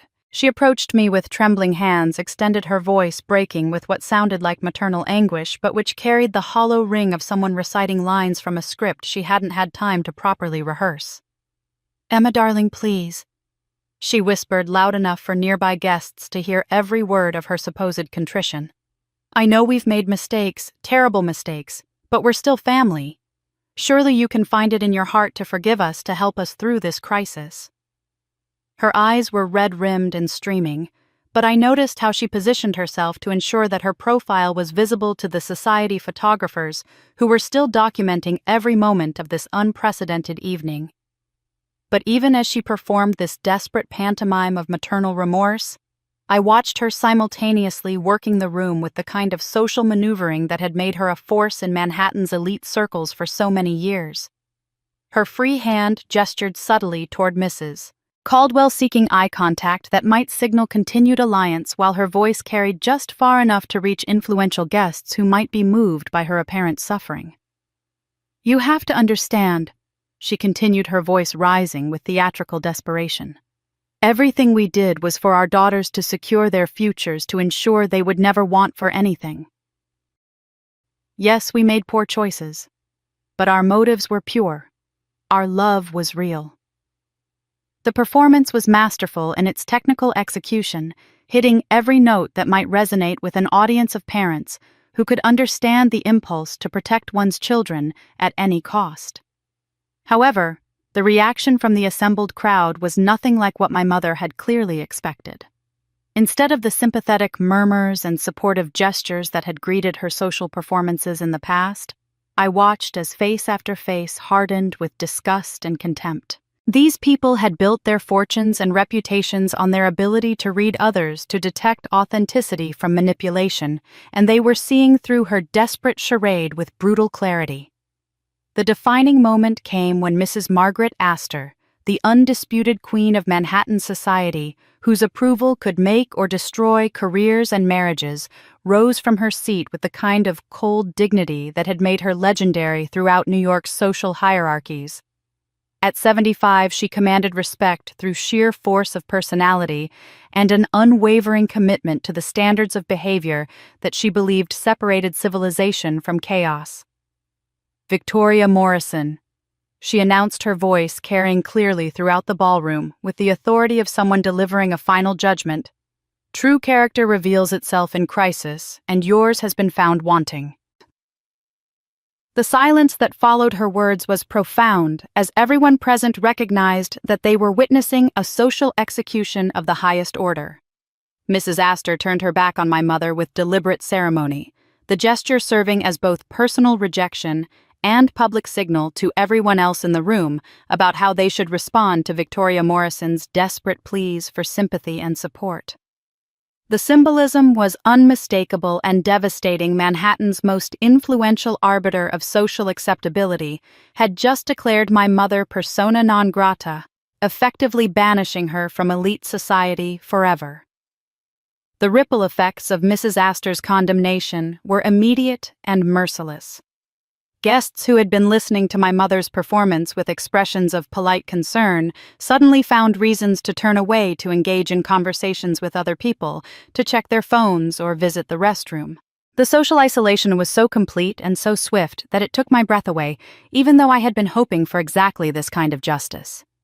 I watched as the full magnitude of her situation finally penetrated my mother's consciousness, her performance faltering as she realized that decades of careful social climbing and network building had been obliterated in a single evening. The tears that had been calculated became genuine as she understood that the life she had built, the identity she had crafted, the power she had wielded, all of it was gone, destroyed not by external enemies, but by the exposure of her own moral bankruptcy. Her eyes swept desperately across the ballroom, seeking any face that might offer comfort or alliance, but finding only averted gazes and expressions of distaste. Former friends who had shared countless lunches and charity events with her were now treating her like a contagious disease, recognizing that association with someone guilty of charity fraud and family corruption would be social suicide in their carefully maintained circles. The pharmaceutical heiress, who had been laughing at my mother's jokes just hours earlier, was now pointedly ignoring her existence, while the tech mogul's wife had literally turned her chair to face away from where my mother stood, pleading for understanding that would never come. Even the younger socialites, who might have been expected to show more mercy, were recording her breakdown with the kind of clinical detachment usually reserved for documenting car accidents or natural disasters. Perhaps most devastating of all was watching my mother finally understand that her manipulation tactics, which had served her so well for so many years, had no power in this situation. The social currency she had accumulated through decades of careful relationship management had been instantly devalued to worthlessness, leaving her with no resources except the genuine human connection she had never bothered to cultivate because she had always relied on fear and obligation instead of love and respect. Her crocodile tears fooled no one because everyone finally saw the monster she really was. While my mother's social execution was devastating to witness, it was my father's complete psychological and physical breakdown that truly demonstrated how thoroughly Grandpa's plan had succeeded in dismantling the power structure that had defined our family for decades. Richard Morrison, who had built his entire identity around projecting unshakable dominance and control, was about to discover that even the most carefully constructed facade of authority could crumble in moments when confronted with irrefutable evidence and federal law enforcement. The transformation from intimidating patriarch to desperate criminal began with an explosion of rage that shattered his remaining composure like glass under pressure. His face had turned a dangerous shade of purple as he processed the full implications of Harold's revelations, veins bulging in his forehead as he struggled to maintain some semblance of the commanding presence that had terrorized business rivals and family members alike for so many years. "This is all lies," he roared, his voice cracking with the strain of emotions he had never learned to process in healthy ways. "Elaborate fabrications designed to destroy everything I've built." In his fury, he swept his arm across the nearest table, sending crystal champagne flutes flying in glittering arcs that crashed against the marble floor in explosions of shattered glass and Dom Perignon. The violence of his gesture sent nearby guests scrambling backward, their expressions shifting from mere disapproval to genuine alarm as they realized they were witnessing someone completely losing control of their mental faculties. But my father seemed oblivious to their reaction, focused entirely on what he apparently believed was still a battle he could win through intimidation and legal maneuvering. "I'll sue you all," he screamed, spittle flying from his lips as he pointed accusingly at Harold, at me, at anyone within reach of his desperate fury. "Defamation, fraud, conspiracy. I'll destroy every one of you in court. No one challenges the Morrison family and walks away unscathed." But Harold Mitchell had been preparing for exactly this response, and his calm professionalism in the face of my father's meltdown was almost supernatural in its composure. Without raising his voice or showing any sign of intimidation, he reached into his briefcase one final time and withdrew a manila envelope bearing official government seals that made several guests gasp in recognition. "You can't fight federal law, Richard," Harold said with the quiet authority of someone who had spent decades navigating the highest levels of the American legal system. "These are sealed warrants issued by Federal District Judge Martinez this afternoon, charging you and Victoria Morrison with embezzlement, charity, fraud, tax evasion, and money laundering under the Racketeering, Influenced, and Corrupt Organizations Act." The effect of Harold's words on my father was immediate and catastrophic. The color drained from his face as if someone had opened a valve, his purple rage replaced by a sickly gray pallor that made him look decades older than his 62 years. His hands, which had been gesturing wildly just moments before, began to shake uncontrollably as the full weight of federal criminal charges settled into his consciousness. "RICO charges," Harold continued with clinical precision. "Carry mandatory minimum sentences of 20 years in federal prison with asset forfeiture provisions that will strip you of everything you've stolen and everything you've purchased with stolen funds." The legal terminology fell like hammer blows, each phrase representing years of imprisonment and financial ruin that would follow my parents for the rest of their lives. What happened next was both shocking and oddly satisfying in its poetic justice. My father, who had spent his entire adult life using his physical presence and booming voice to intimidate others into submission, suddenly clutched at his chest with both hands, his face contorting in apparent agony as the stress and rage overwhelmed his cardiovascular system. "Can't breathe," he gasped, staggering backward as his legs seemed to lose their ability to support his weight. "Heart pain." His words came in broken fragments as he fought for air, his body apparently rebelling against the psychological trauma of seeing his carefully constructed world collapse in real time. The collapse itself was almost theatrical in its completeness. Richard Morrison, who had dominated boardrooms and terrorized subordinates for decades, crumpled to the marble floor like a discarded suit. His expensive tuxedo rumpling around him as he lay there gasping and clutching at his chest, while 300 of Manhattan's most influential people watched with expressions ranging from clinical interest to undisguised satisfaction. What struck me most powerfully was the complete absence of sympathy or concern from the assembled crowd. Not a single guest moved to help him, no one called for medical assistance, no one even expressed concern for his condition. The man who had built his reputation on commanding respect through fear had discovered that fear-based loyalty evaporates the moment the source of that fear becomes powerless.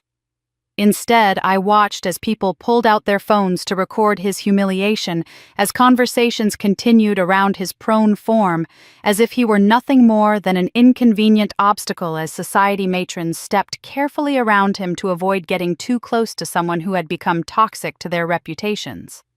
The isolation was so complete and so immediate that it took my breath away. Senator Williams actually stepped over my father's legs to continue his conversation with the pharmaceutical heiress, while Mrs. Vandenberg commented audibly to her companion that karma has a way of manifesting quite dramatically sometimes. Even the hotel staff seemed reluctant to approach him, clearly recognizing that association with someone facing federal criminal charges could jeopardize their employment. As I stood there looking down at the man who had terrorized me throughout my childhood, who had dismissed my achievements and crushed my self-esteem with calculated cruelty, I felt something I had never experienced before: complete and utter power over someone who had once controlled every aspect of my existence through intimidation and emotional manipulation. The reversal was so complete, so absolute, that it felt almost surreal. The voice that had once made me tremble with a single harsh word was now reduced to pathetic whimpering. The hands that had once gestured dismissively at my accomplishments were now clutching desperately at his chest. The eyes that had once looked at me with contempt and disappointment were now wide with terror as he processed the magnitude of his fall from grace. The man who once controlled me through fear was now broken at my feet, but my revenge was just beginning. As my father lay broken on the marble floor, abandoned by everyone who had once sought his favor, I became aware of movement in my peripheral vision that drew my attention away from his pathetic collapse. Sarah, still resplendent in her $30,000 wedding gown, but now looking more like a tragic actress in the final scene of a doomed opera, was approaching me with an expression I had never seen on her face before: genuine desperation mixed with something that might have been the first stirrings of actual humility. The transformation was remarkable to witness.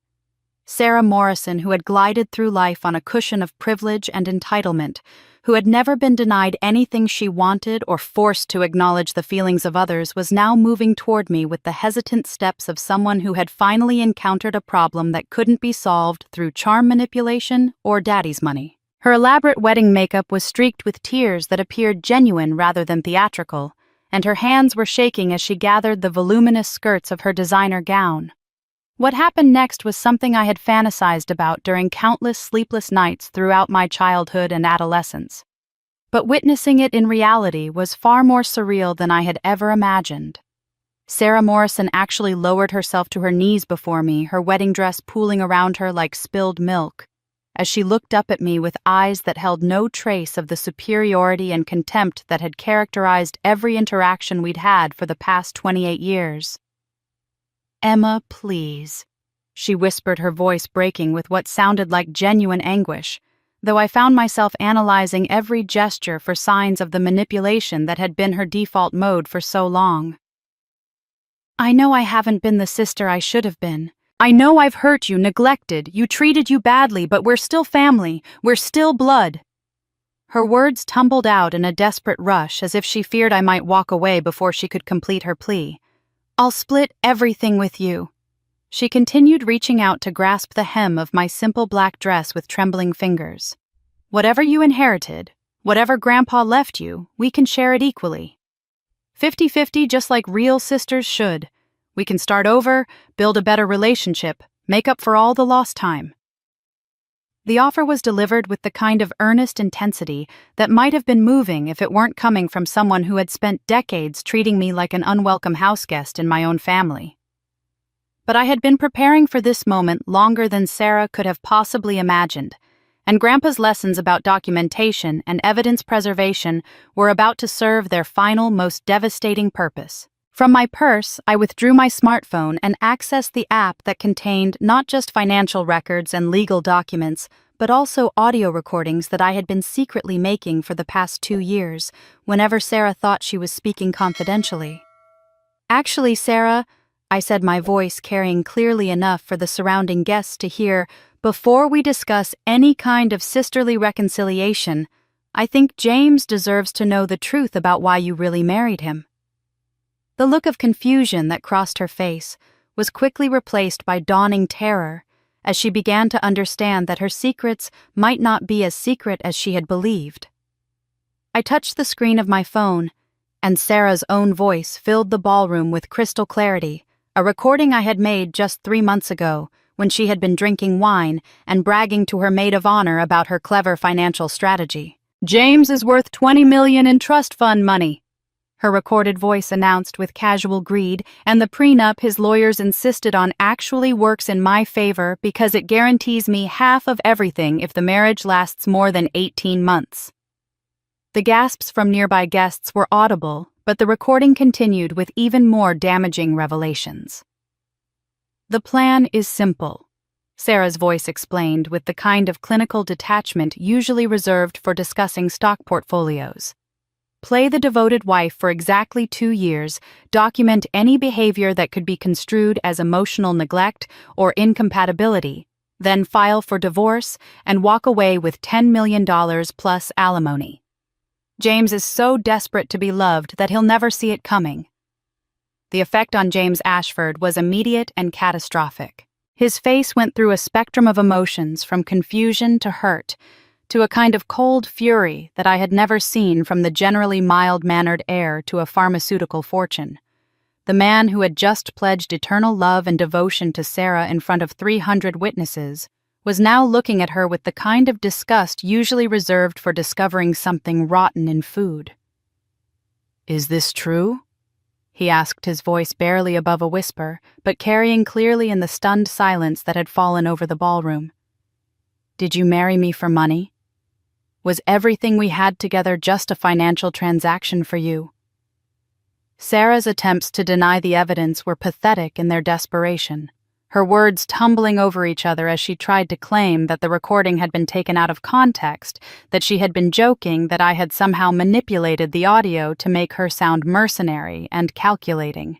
But the conviction in her own recorded voice was unmistakable, and everyone present could hear the genuine enthusiasm she had expressed when discussing her plan to defraud the man who had just pledged his life to her. James's response was swift and legally devastating. Pulling out his own phone, he made a call that everyone could hear clearly. "Robert, this is James Ashford. I need you to file annulment papers immediately. Yes, tonight. Fraud in the inducement marriage entered into under false pretenses. I have audio evidence that will hold up in court." His voice was steady and businesslike, the tone of someone making a necessary transaction, rather than ending what he had believed was the greatest love story of his life. The guests surrounding us were no longer trying to be discreet about their recording and photography, recognizing that they were witnessing something that would become legendary in Manhattan social circles. Phones were openly documenting Sarah's humiliation, ensuring that her disgrace would be preserved forever in digital form and shared across social media platforms where it would follow her for the rest of her life. The social destruction was so complete and so public that it took my breath away. Sarah Morrison, who had been the golden child, the perfect daughter, the enviable bride just hours earlier, was now kneeling on a ballroom floor in a wedding dress that would never symbolize anything but her greed and deception, surrounded by people who were actively documenting her fall from grace for entertainment and posterity. For once in our lives, she was the one begging and I was the one holding all the power. As Sarah knelt there in her ruined wedding dress, her desperate pleas echoing through the marble-floored ballroom, I watched something extraordinary unfold around us. the complete and systematic destruction of my family's social standing by the very people who had once competed for their attention and approval. What had begun as whispered disapproval was now crystallizing into open condemnation as Manhattan's elite collectively decided that association with the Morrison family had become not just socially toxic, but morally indefensible. The transformation was led by Elizabeth Whitney, a steel magnolia from old Charleston money, who had built her New York reputation on unwavering moral standards and an almost supernatural ability to detect social pretenders. Mrs. Whitney rose from her table with the kind of righteous indignation that could silence entire charity galas, her voice carrying across the ballroom with the authority of someone whose judgment had shaped Manhattan society for 3 decades. "This family is a disgrace to our community," she declared, her cultured Southern accent lending additional gravitas to words that fell like an executioner's axe. "To think that we have been dining with thieves, that we have welcomed into our homes people who would steal from children with cancer." Her condemnation was met with a chorus of agreement from other society matrons who had been searching for permission to express their own disgust. "Absolutely shameful," agreed Mrs. Patterson, whose pharmaceutical heiress daughter had been photographed with Sarah at numerous charity events over the years. "The moral bankruptcy is staggering. How many children suffered because these people chose greed over decency?" The murmur of agreement that rippled through the crowd was becoming increasingly vocal, transforming from polite disapproval into something approaching mob justice. But it was the immediate professional consequences that truly demonstrated how thoroughly my family's world was collapsing in real time. I watched with fascination as business associates pulled out their phones to make calls that would reshape the financial landscape my father had spent decades constructing. Robert Sterling, his longtime partner in several major real estate developments, was already speaking urgently to someone about immediate contract termination and moral turpitude clauses. "Davidson, this is Sterling. We need to execute the emergency dissolution protocols for all Morrison partnerships immediately. Yes, tonight. The moral hazard exposure is too great to tolerate even one more day." His voice carried clearly enough for nearby tables to hear, ensuring that everyone understood the financial implications of what they were witnessing. The pharmaceutical heiress, Margaret Chen, was having a similar conversation with her board of directors about removing my father from his position on their ethics committee, a piece of cruel irony that wasn't lost on anyone present. "The optics are impossible," she was saying into her phone. "A man who steals from cancer charities cannot serve on an ethics board, regardless of his previous contributions." Even more devastating were the calls being made to exclusive social clubs throughout Manhattan, where memberships that had taken decades to secure were being revoked with bureaucratic efficiency. I could hear fragments of conversations about emergency board meetings and immediate suspension pending formal review, though everyone present understood that no formal review would ever result in reinstatement for people guilty of such spectacular moral failures. The visual impact of their isolation was perhaps the most powerful element of this collective judgment. As each phone call concluded and each business relationship was severed, the guests began to physically distance themselves from my family with a choreographed precision that seemed almost rehearsed. Tables that had been eager to engage my parents in conversation just hours earlier were now angling their chairs away, creating literal barriers between themselves and the toxic presence that the Morrison family had become. The movement was subtle at first, guests simply shifting their positions to face different directions or finding reasons to visit other parts of the ballroom. But gradually, the isolation became more pronounced and deliberate until my parents and Sarah found themselves occupying a growing circle of empty space in the center of the room, while 300 people arranged themselves around the perimeter like spectators at a coliseum. Mrs. Astor's earlier gesture of turning her back on my mother had apparently established the protocol, and now guest after guest was repeating the symbolic rejection with varying degrees of theatrical emphasis. Some were subtle, simply angling their bodies away while maintaining conversation with others. But many were more dramatic, making deliberate shows of turning completely around so that their backs faced my family with unmistakable intentionality. The younger socialites were documenting every moment of this systematic ostracism, their phones capturing the visual metaphor of moral judgment that would become iconic in social media discussions about accountability among the wealthy and powerful. The hashtag #TurnYourBack, was already trending alongside #WeddingTruth as people shared the images of an entire ballroom literally turning away from corruption and greed. Perhaps most devastating of all was watching longtime friends and allies join the exodus. People who had vacationed with my parents in the Hamptons, who had served on charity boards together, who had shared intimate dinner parties and business confidences, were now treating them like strangers carrying contagious diseases. The speed with which these relationships dissolved was breathtaking. Decades of supposed friendship, evaporating like morning mist when confronted with moral turpitude.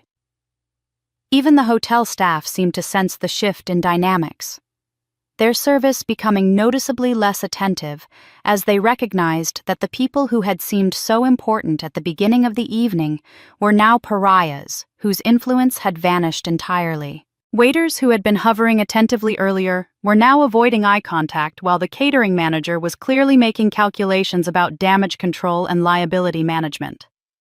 The orchestra, still positioned on their platform but no longer playing, seemed frozen in uncertainty about whether to continue providing musical accompaniment for what had transformed from a wedding celebration into something resembling a public trial. The conductor kept glancing toward the hotel management, clearly seeking guidance about protocol for situations that had never been covered in hospitality training programs. As I stood there, surrounded by this unprecedented display of collective moral judgment, I felt something I had never experienced before. The validation that comes from watching justice manifest itself in real time, delivered not by legal systems or institutional authorities, but by a community that had decided to enforce standards of decency through the most powerful weapon at their disposal, complete social exile. Their fall from grace wasn't private. It was witnessed by everyone who mattered in their world.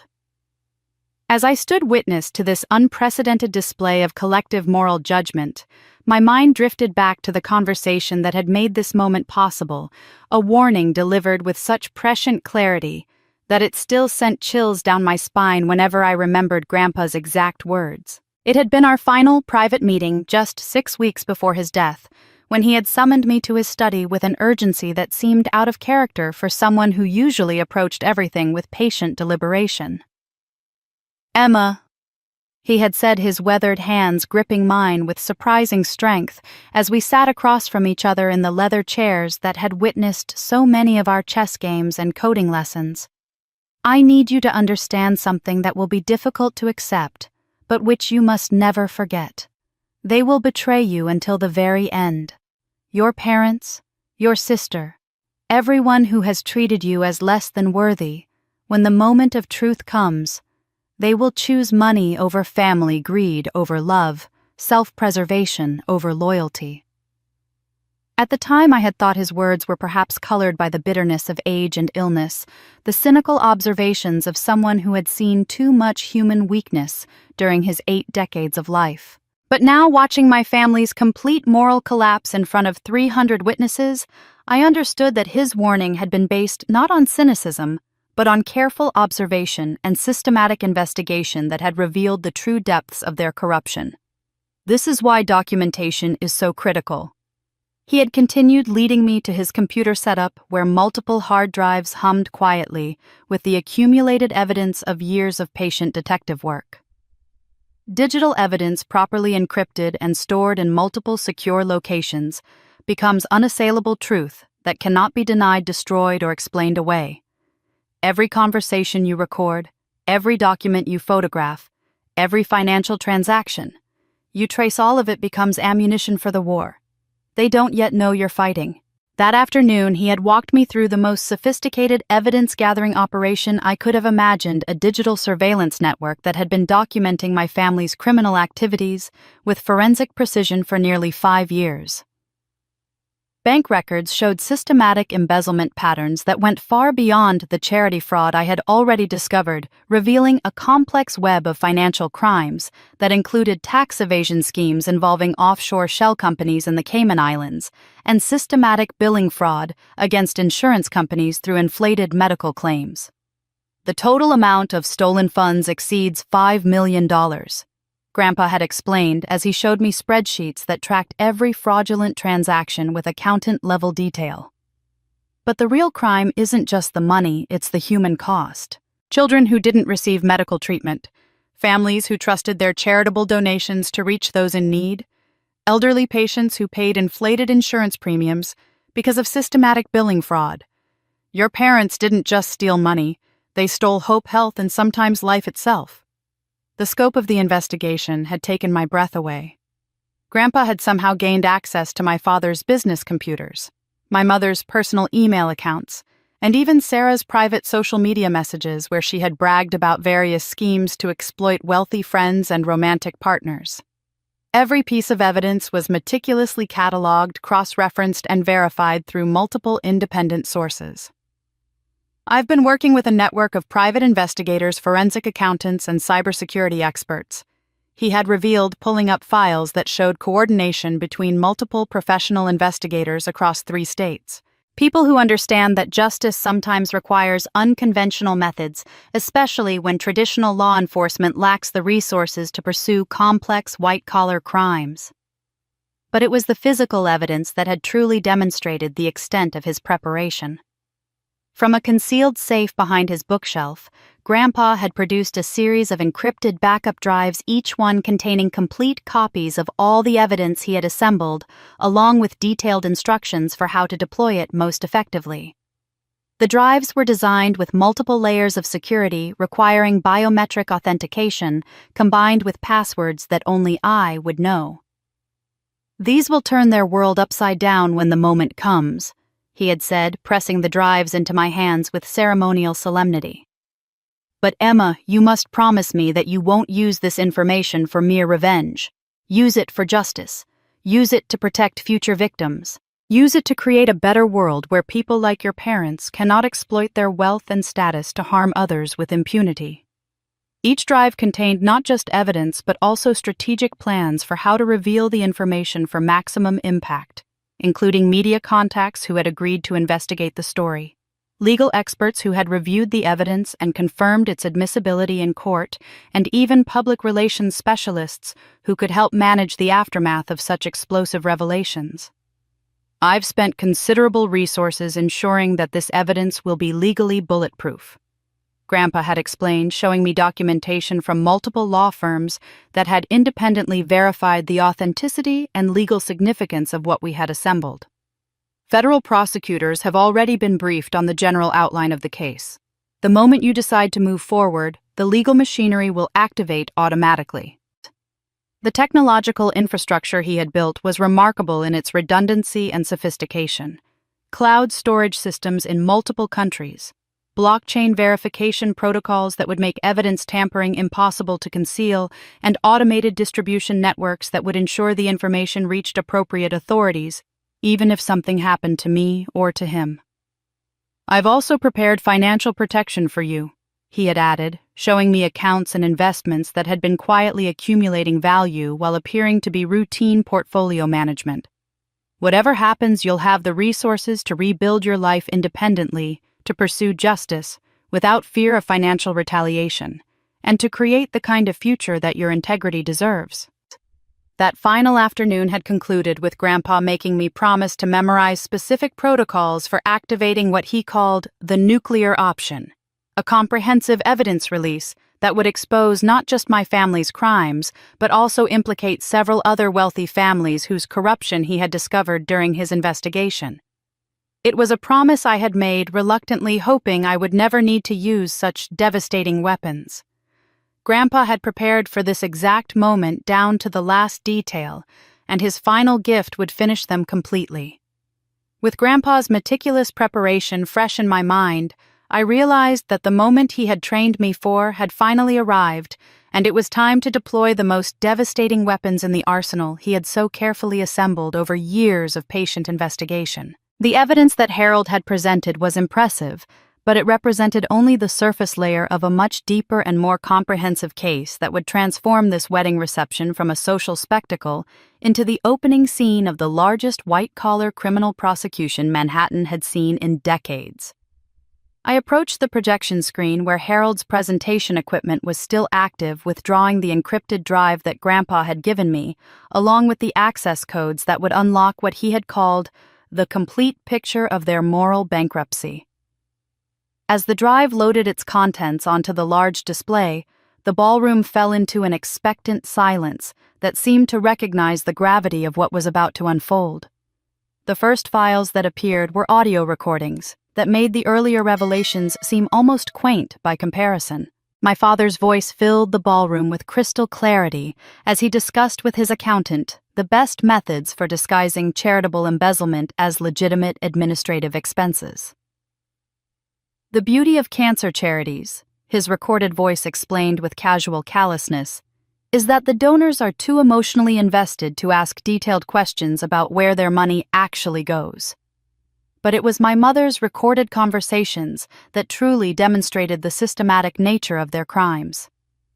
Phone calls with offshore banking representatives revealed a sophisticated money laundering operation that had been moving stolen funds through shell companies in the Cayman Islands for over 15 years. "We need to be more creative with the documentation," her voice advised a co-conspirator. "Make sure the fake invoices look legitimate enough to pass casual audits, but not so detailed that they invite serious scrutiny." The visual evidence was even more damning than the audio recordings. Tax documents appeared on screen showing systematic falsification of charitable deductions, with my parents claiming millions in donations they had never actually made while simultaneously stealing from the very charities they claimed to support. Bank records revealed a pattern of financial manipulation so extensive that it implicated not just my immediate family, but several other wealthy Manhattan families who had participated in what appeared to be a coordinated charitable fraud network. The scope of the theft was staggering when displayed in comprehensive detail. Spreadsheets showed that over 15 years, the network had diverted more than $12 million from legitimate charitable organizations, including children's hospitals, cancer research foundations, homeless shelters, and disaster relief funds. Each stolen dollar represented real-world consequences.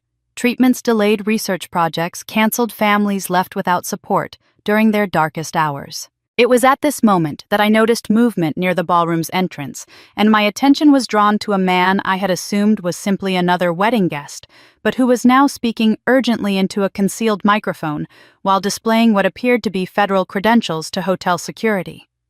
FBI Special Agent Carlos Martinez had been attending the wedding in what I now realized was an undercover capacity monitoring a situation that federal law enforcement had apparently been tracking for months. "This is Agent Martinez requesting immediate backup at the Plaza Hotel ballroom." His voice carried clearly as he abandoned any pretense of being a casual guest.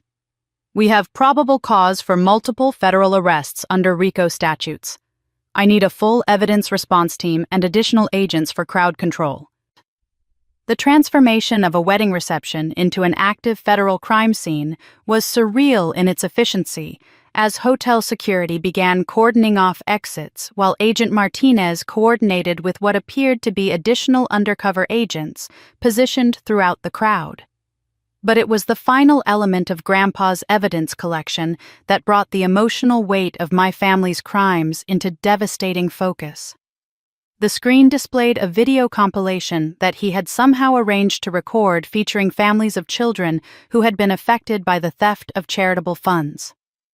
The first face that appeared was that of Maria Santos, a mother whose 8-year-old daughter had been forced to delay leukemia treatment when a children's cancer charity suddenly announced funding shortfalls. "We are so grateful for everyone who donated to help Isabella," Maria's recorded voice said through tears, unaware that the money intended for her daughter's medical care had been stolen to fund my sister's shopping trips and spa vacations. Every dollar means another day, another chance for our little girl to beat this terrible disease. Thank you to everyone who cared enough to help a family they've never met." The impact of Maria's words on the assembled guests was immediate and devastating. I watched as hardened business executives began to cry openly, while society matrons who had attended countless charity galas finally understood the human cost of the fundraising events they had treated as social entertainment. The abstract concept of charitable fraud had suddenly acquired faces, names, and heartbreaking personal stories that made my family's crimes impossible to rationalize or minimize. Additional victim testimonials followed, each one representing families who had trusted that their donations would reach those in need, only to have their generosity exploited by people who viewed charity as a convenient source of tax-free income. A father thanking donors for helping with his son's rare disease treatment, an elderly woman expressing gratitude for food assistance that had never materialized, a veteran's widow appreciating support that had been stolen before it could provide the promised help. Agent Martinez was now moving through the ballroom with professional efficiency, coordinating with his team while ensuring that key evidence and witnesses remained secure. Hotel staff were being briefed on federal seizure procedures, while crime scene technicians began documenting what would become one of the most extensively recorded white-collar crime arrests in recent memory.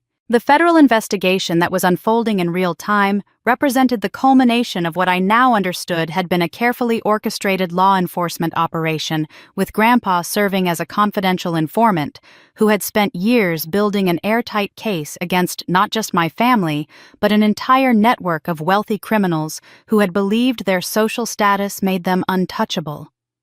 The evidence didn't just destroy their reputation, it guaranteed their prison sentences.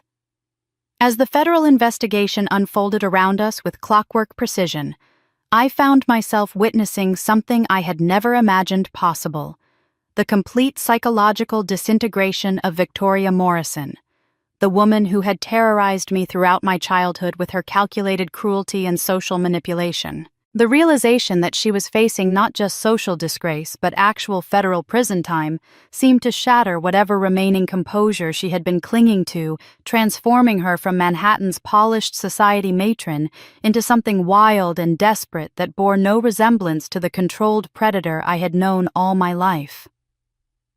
The transformation began when Agent Martinez approached her with handcuffs, his voice professional but implacable, as he began reciting her Miranda rights in front of 300 witnesses who were recording every moment with their smartphones. "Victoria Morrison, you are under arrest for conspiracy to commit fraud, embezzlement from charitable organizations, money laundering, and racketeering under federal statutes." The formal charges seemed to trigger something primal in her consciousness, as if the legal terminology had finally made the consequences real in a way that social condemnation could not. What emerged from her throat was not the cultured voice that had commanded respect at charity galas and society luncheons, but a sound that was barely human, a keening wail of anguish and terror that seemed to come from some deep well of panic that she had never before been forced to access. "No, no, no!" she screamed, her carefully styled hair coming loose from its elaborate arrangement as she began to thrash against the inevitability of her situation. "This can't be happening. I'm Victoria Morrison. You can't do this to me." The spectacle of her complete breakdown was both horrifying and deeply satisfying in ways that I was still processing. This was the woman who had handed me a $1 check with gleeful satisfaction just hours earlier, who had whispered, "Failures deserve nothing more," with such casual viciousness that the words had felt like physical blows. Now she was reduced to begging federal agents for mercy that would never come, her social masks not just removed but obliterated entirely. "Please, I have money, I can pay whatever fines you want," she pleaded, apparently unable to comprehend that federal criminal charges could not be resolved through the kind of financial maneuvering that had defined her entire adult life. "I'll donate everything to charity, I'll make amends. Please, I can't go to prison. I'm not the kind of person who goes to prison." Her desperation was being captured from multiple angles by guests who recognized that they were witnessing something unprecedented in Manhattan's social history. Phones were openly recording her meltdown, with several people live streaming the arrest to their social media followers in real time. The hashtag Karma Wedding was already trending globally, with her breakdown being shared and reshared across platforms where millions of viewers were discovering the story of entitled privilege finally facing consequences. The viral nature of her humiliation was becoming apparent as guests began showing each other their phones, sharing the rapidly accumulating view counts and comments from people around the world who were celebrating what they saw as justice finally being served to someone who had believed herself above the law. One video of her screaming, "I'm not the kind of person who goes to prison," had already been viewed over 2 million times and was being shared with commentary about wealth privilege and accountability. Jennifer Walsh, who had been documenting the entire evening for her social media presence, was providing live commentary as she filmed my mother's arrest. "This is literally the most insane karma moment I have ever witnessed," she whispered into her phone, while keeping the camera trained on my mother's increasingly frantic attempts to negotiate with federal agents. The universe really said not today to this family's corruption. What struck me most powerfully as I watched this spectacle unfold was the complete absence of sympathy I felt for the woman who had given me life, but had never shown me love. Every scream, every plea, every desperate attempt to invoke social connections that no longer existed felt like vindication for decades of emotional abuse and systematic degradation.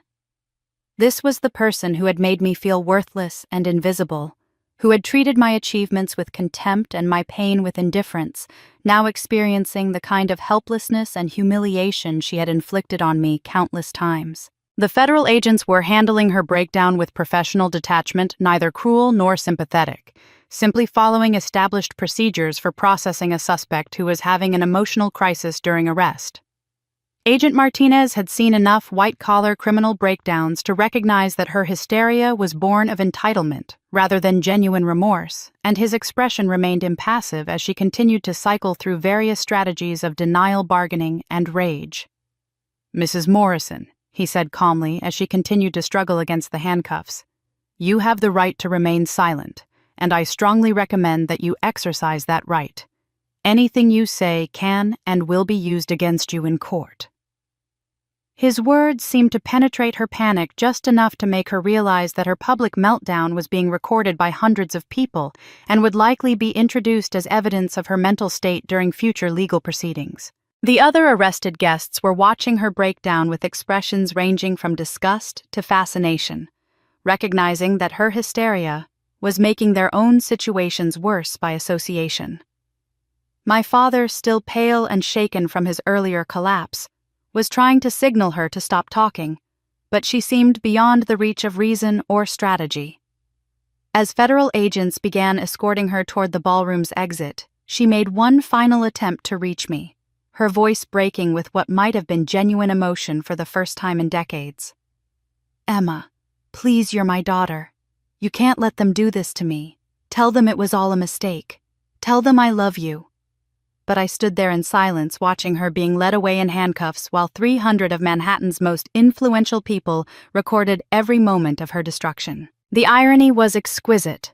The woman who had always cared more about appearances than reality was having her final moments of freedom documented for global consumption, becoming a viral symbol of entitled privilege, finally facing justice.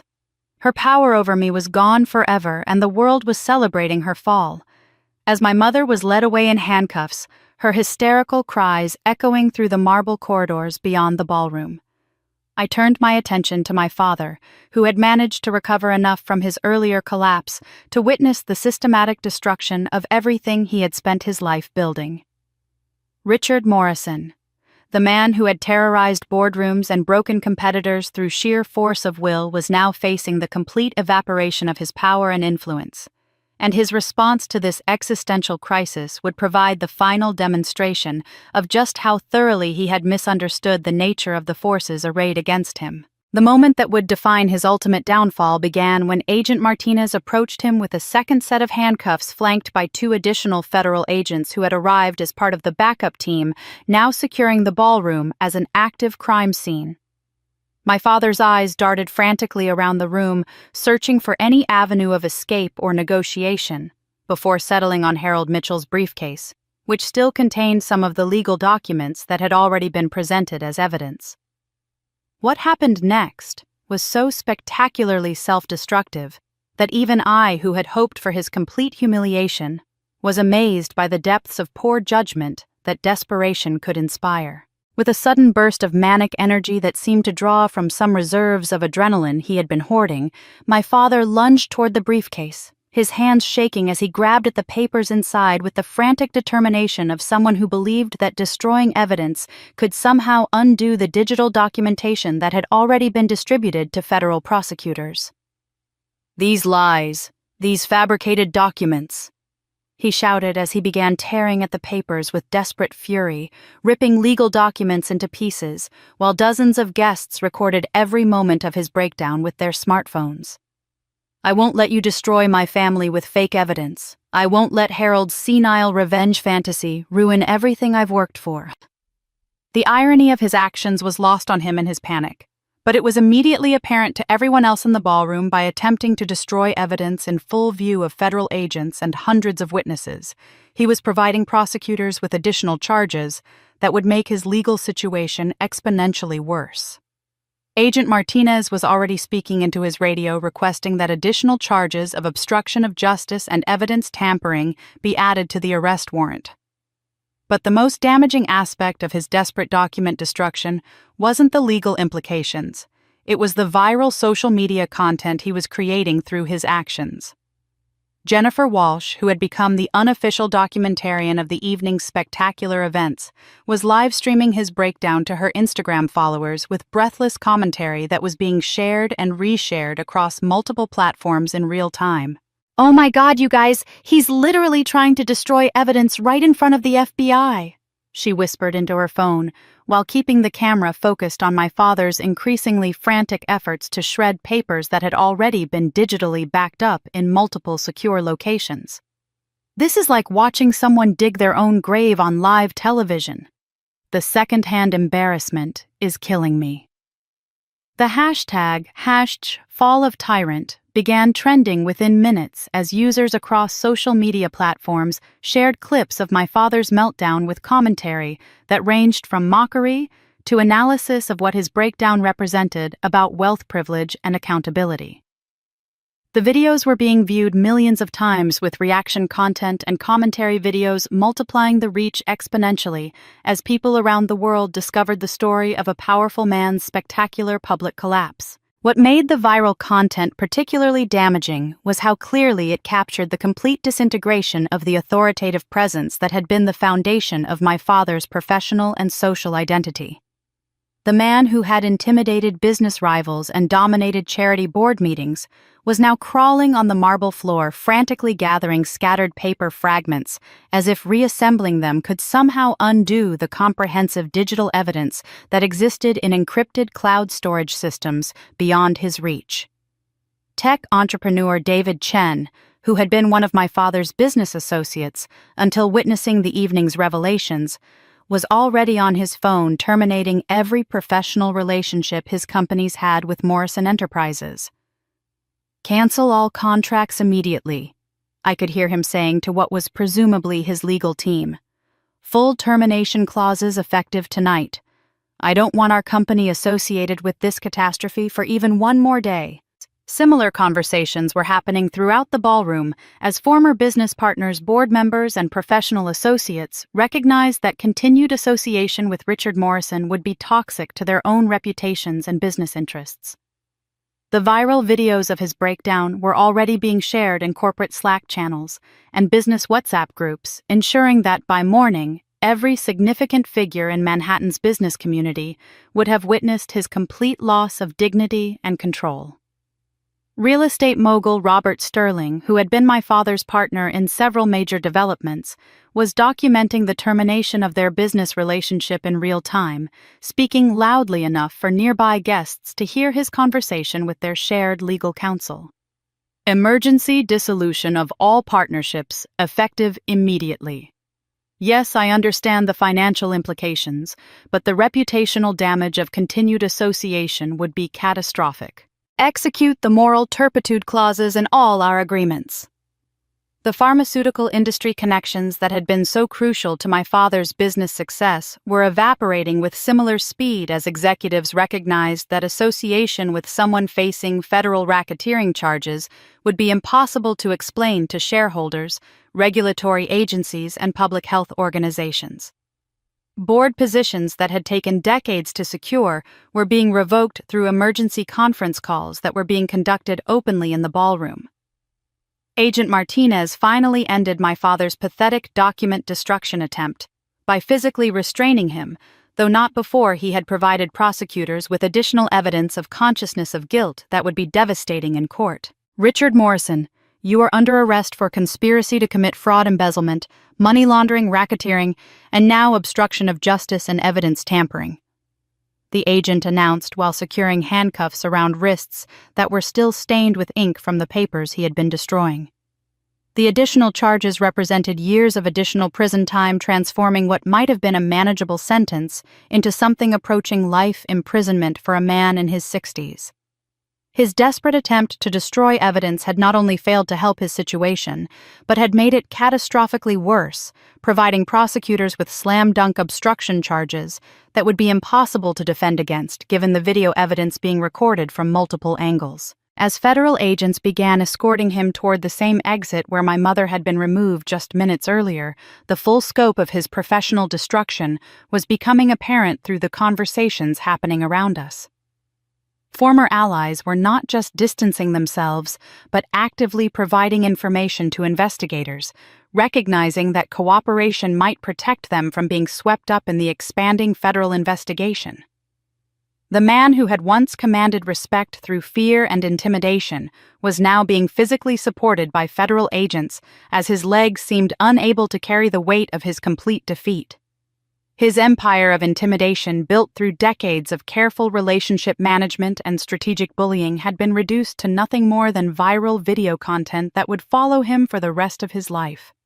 His empire of intimidation had turned to ashes, and the whole world watched him burn. As my father was escorted away in handcuffs, his pathetic attempts at document destruction having sealed his fate with additional federal charges, I turned my attention to the final act of this spectacular family tragedy, Sarah's complete social and financial annihilation on what was supposed to have been the most triumphant day of her life. The irony was exquisite. The woman who had built her entire identity around being the golden child, the perfect daughter, the enviable bride, was about to discover that her carefully constructed world of privilege and entitlement was even more fragile than she had ever imagined. James Ashford, who had been standing in stunned silence throughout the evening's revelations, finally found his voice as the full implications of Sarah's recorded confession settled into his consciousness. The man who had pledged eternal love just hours earlier was now looking at his new wife with the kind of cold calculation that only comes from discovering you've been systematically deceived by someone you trusted completely. Actually, there's something else everyone should know about Sarah's prenuptial agreement, James announced, his voice carrying clearly across the ballroom as guests turned their attention from my parents' arrests to this new development. When my lawyers insisted on protective clauses, Sarah's team negotiated what they called equity sharing provisions that I now realize were designed to give her access to assets that weren't even part of the marital estate. The revelation that followed was devastating in its implications. James produced his own smartphone, accessing legal documents that he began reading aloud with the precision of someone who had clearly spent considerable time analyzing every clause and subsection. The prenup contains hidden provisions that would have given Sarah power of attorney over my family trust in the event of any mental health crisis on my part, along with authorization to make financial decisions during any period when I might be deemed temporarily incapacitated by medical professionals of her choosing. The gasps that erupted from the crowd were audible throughout the ballroom as people began to understand the sophisticated nature of what Sarah had been planning. This wasn't just marriage fraud, it was an elaborate scheme to gain control over a $20 million trust fund through manufactured medical emergencies that would leave James legally powerless to protect his own inheritance. My legal team discovered that Sarah had already been in contact with certain psychiatrists, known for their willingness to provide favorable diagnoses in exchange for substantial fees. James continued, his voice growing stronger as he detailed the scope of his wife's betrayal. The plan was apparently to have me declared temporarily incompetent within the first year of our marriage, allowing her to transfer significant assets into accounts she controlled before filing for divorce, on grounds of irreconcilable differences caused by my supposed mental health issues. The sophistication of Sarah's scheme was breathtaking in its calculated cruelty, and I watched as the assembled guests began to process the full implications of what they were hearing. This wasn't just about money. It was about the systematic psychological manipulation of someone who had genuinely loved her, combined with potential medical fraud and abuse of the legal system that protected vulnerable individuals. But James wasn't finished with his revelations. "I'm announcing the immediate annulment of our marriage on grounds of fraud in the inducement," he declared, his voice now carrying the authority of someone who had taken control of a situation that had nearly destroyed his life. "My attorneys have already filed the necessary paperwork with the New York State Supreme Court, and I've been advised that Sarah may face additional criminal charges for conspiracy to commit fraud against a protected trust fund." The financial implications of James's announcement began to manifest immediately, and I watched with fascination as Sarah's carefully constructed lifestyle began to collapse in real time. Her American Express Black Card, which she had used that very morning to pay for last-minute wedding expenses, was declined when she frantically tried to use it to pay for what she apparently hoped would be legal representation.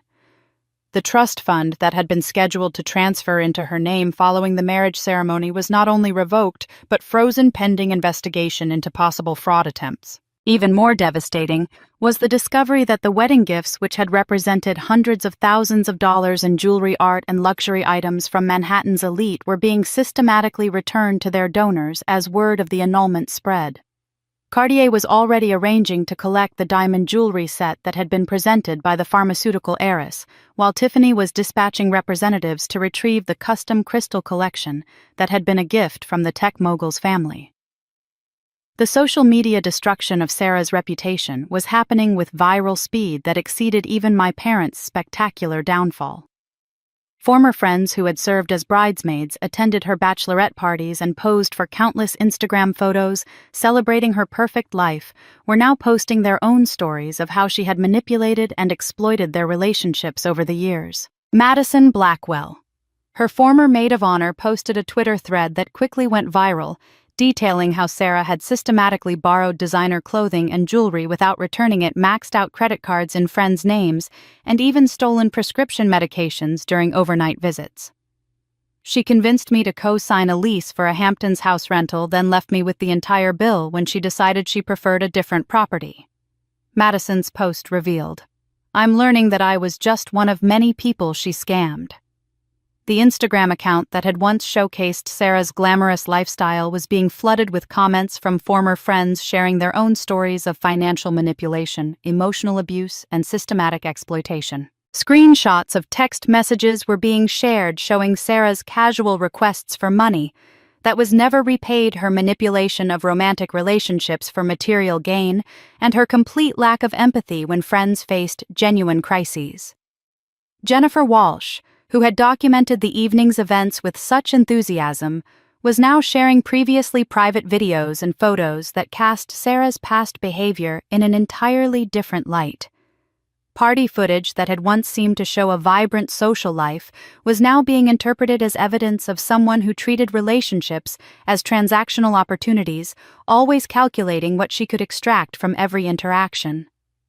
The hashtag #SarahScam was trending alongside #KarmaWedding, with users sharing their own experiences of being manipulated by entitled individuals who viewed friendships as business opportunities. Sarah's face was becoming synonymous with a certain type of social predator, someone who used charm and beauty to exploit the genuine emotions and trust of others. Perhaps most devastating of all was the realization that her entire social media presence, which had been carefully curated to present an image of effortless perfection, was now being analyzed and deconstructed by millions of viewers who were identifying the manipulation techniques she had used to maintain her image. Fashion bloggers were revealing how many of her designer outfits had been borrowed or gifted under false pretenses, while travel influencers were exposing how her luxury vacations had been financed through fraud and manipulation rather than legitimate income. The professional photography from the wedding ceremony, which should have become treasured keepsakes of the happiest day of her life, was instead becoming evidence in legal proceedings and viral content, documenting one of the most spectacular marriage frauds in Manhattan social history. The $5,000 wedding bouquet that she had dropped during her earlier breakdown was still lying scattered across the marble floor, its wilted petals serving as a perfect metaphor for the complete destruction of everything she had tried to build through deception. As I watched Sarah standing alone in her $30,000 wedding gown surrounded by federal agents preparing additional charges and former friends documenting her humiliation for social media posterity, I realized that her transformation from Manhattan's golden girl to social media cautionary tale was now complete and irreversible. Her perfect wedding had become a funeral for her reputation, her marriage, and her future. As Sarah stood in her ruined wedding gown, the full magnitude of her social and financial destruction becoming apparent to everyone present, I became aware of a subtle but unmistakable shift in the ballroom's atmosphere that signaled the beginning of the end for this extraordinary evening. The federal agents had completed their arrests, the evidence had been secured, and the initial shock of witnessing Manhattan's most spectacular family downfall was giving way to a collective recognition that it was time to leave this scene of devastation and return to their own carefully protected lives. The exodus began slowly, with older guests making polite excuses about early morning appointments and prior commitments, but their departure comments revealed the true depth of their disgust and moral condemnation. As they gathered their evening bags and wraps, I could hear fragments of conversations that would define how this evening would be remembered in Manhattan's social circles for decades to come. "This family represents everything that is wrong with privilege in America," declared Mrs. Eleanor Whitman, the pharmaceutical heiress, whose opinion carried considerable weight in charitable and social organizations throughout the city. "To think that we welcomed them into our homes, onto our boards, into our most sacred institutions, while they were systematically stealing from children with cancer. It makes me question my own judgment and the judgment of everyone who enabled them for so long." Senator Williams was even more direct in his condemnation as he prepared to leave with his wife, speaking loudly enough for nearby guests to hear his assessment of what they had witnessed. "This kind of corruption is exactly why the American people have lost faith in our institutions. When wealthy families can steal millions from charities with impunity for years, it undermines the entire foundation of our philanthropic system. These people have done damage that goes far beyond their immediate victims." But what struck me most powerfully was how many guests approached me directly before leaving, requesting photographs and expressing sentiments that transformed me from the invisible daughter into something approaching a folk hero in their eyes. The transformation in how people viewed me was so complete that it felt almost surreal, though I recognized it as validation of everything Grandpa had believed about my character and potential. Mrs. Margaret Astor, whose earlier rejection of my mother had effectively sealed the family's social death sentence, was among the first to seek me out for what she called a moment of recognition for someone who has shown extraordinary courage. As her photographer captured our interaction, she spoke with the kind of authority that would influence social opinions throughout the city.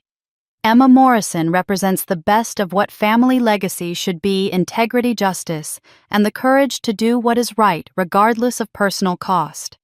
She is exactly the kind of young woman our community needs to celebrate and support." Tech mogul David Chen was equally enthusiastic in his praise, posting a photo of us together on his LinkedIn account, with a caption that would be shared thousands of times within hours. "Had the privilege of meeting Emma Morrison tonight, a remarkable young woman who chose justice over family loyalty and truth over comfortable lies.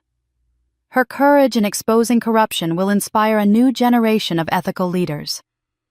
The future of business ethics is in good hands with people like Emma leading the way. The photograph requests became so numerous that I found myself participating in what felt like an impromptu receiving line, with guests wanting to document their association with what they were already calling the most courageous act of moral leadership they had ever witnessed. Each photo was being posted immediately to social media platforms, with captions that praised my integrity, celebrated my inheritance of truth-seeker technologies, and expressed support for the justice mission that Grandpa had entrusted to me. Real estate mogul Robert Sterling captured the sentiment that many guests were expressing when he posted our photo with the caption, "Tonight, I met a true American hero. Emma Morrison chose to expose her own family's crimes rather than profit from their corruption. This is what integrity looks like in action, and we should all be inspired by her example. The world needs more people willing to choose justice over comfort."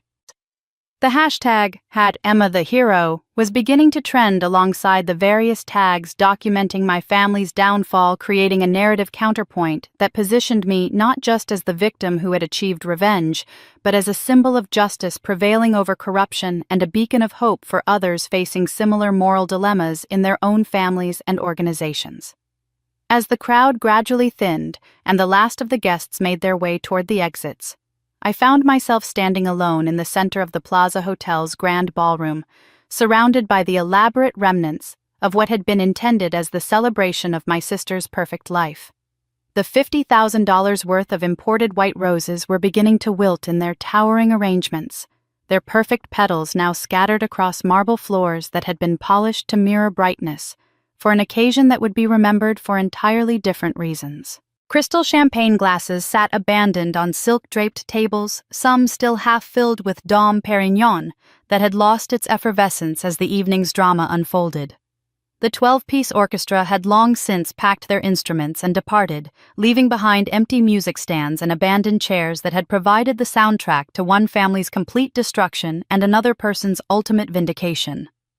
The custom lighting that had been designed to create the perfect romantic ambiance now illuminated empty spaces where federal agents had processed evidence and arrested criminals, while the elaborate floral arrangements that had cost more than many people's annual salaries served as expensive decorations for a crime scene that would be studied by law enforcement and legal scholars for years to come. Standing there amid the material symbols of wealth and privilege that had once seemed so important to my family, I felt a profound sense of completion and purpose that went far beyond personal satisfaction or revenge.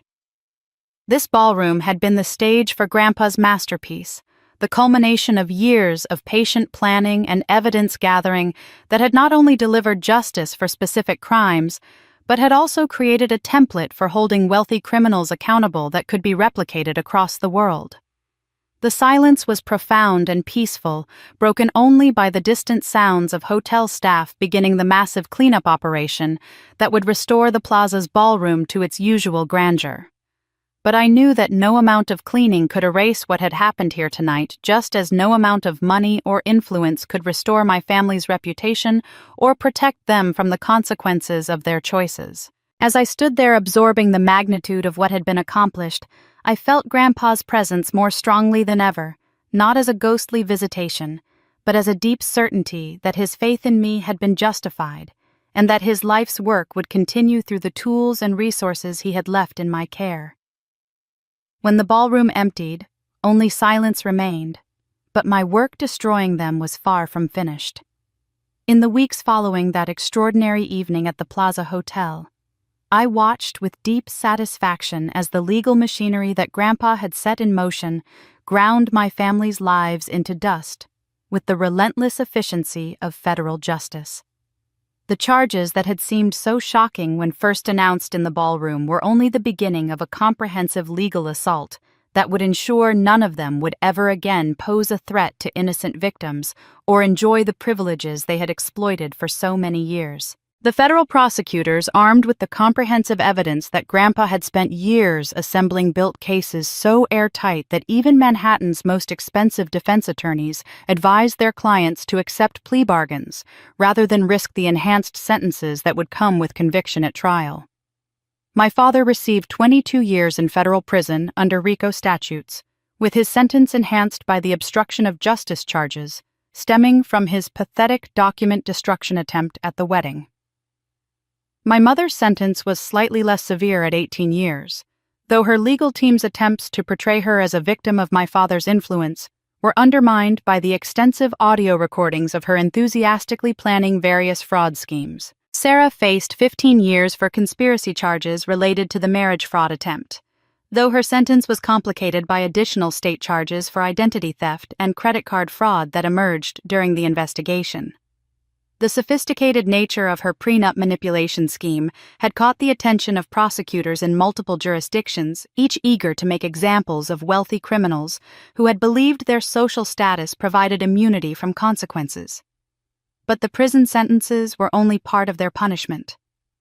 Asset forfeiture proceedings stripped them of everything they had accumulated through criminal activity, which federal investigators determined included virtually all of their wealth given the systematic nature of their fraud schemes. The Park Avenue penthouse, the Hamptons estate, the art collection, the luxury vehicles, even my mother's jewelry collection, everything was seized and liquidated to provide restitution to the charitable organizations and individual victims they had defrauded over the years. The civil lawsuits that followed were equally devastating, filed by attorneys representing hundreds of victims who had finally found the evidence they needed to hold their tormentors accountable. Children's hospitals sued for damages related to delayed treatments. Cancer research foundations demanded compensation for diverted funds and individual families whose charitable donations had been stolen. Joined class action suits that would follow my family for decades even after their prison releases. Perhaps even more satisfying than their legal destruction was watching their complete social annihilation unfold with systematic precision.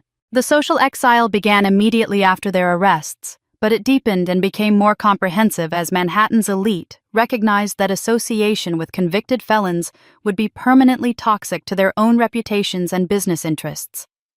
The Metropolitan Museum of Art removed my parents' names from donor walls and returned their contributions as part of the restitution process, while Lincoln Center revoked their lifetime memberships and banned them from future events.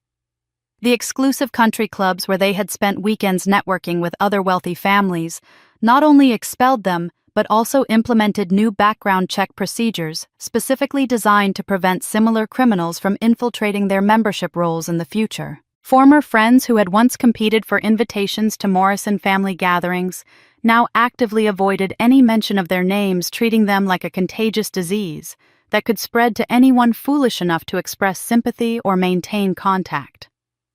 The social media accounts that had once showcased their glamorous lifestyle became digital monuments to their disgrace, with old photos being shared as examples of how thoroughly appearances could deceive and how completely justice could prevail over privilege.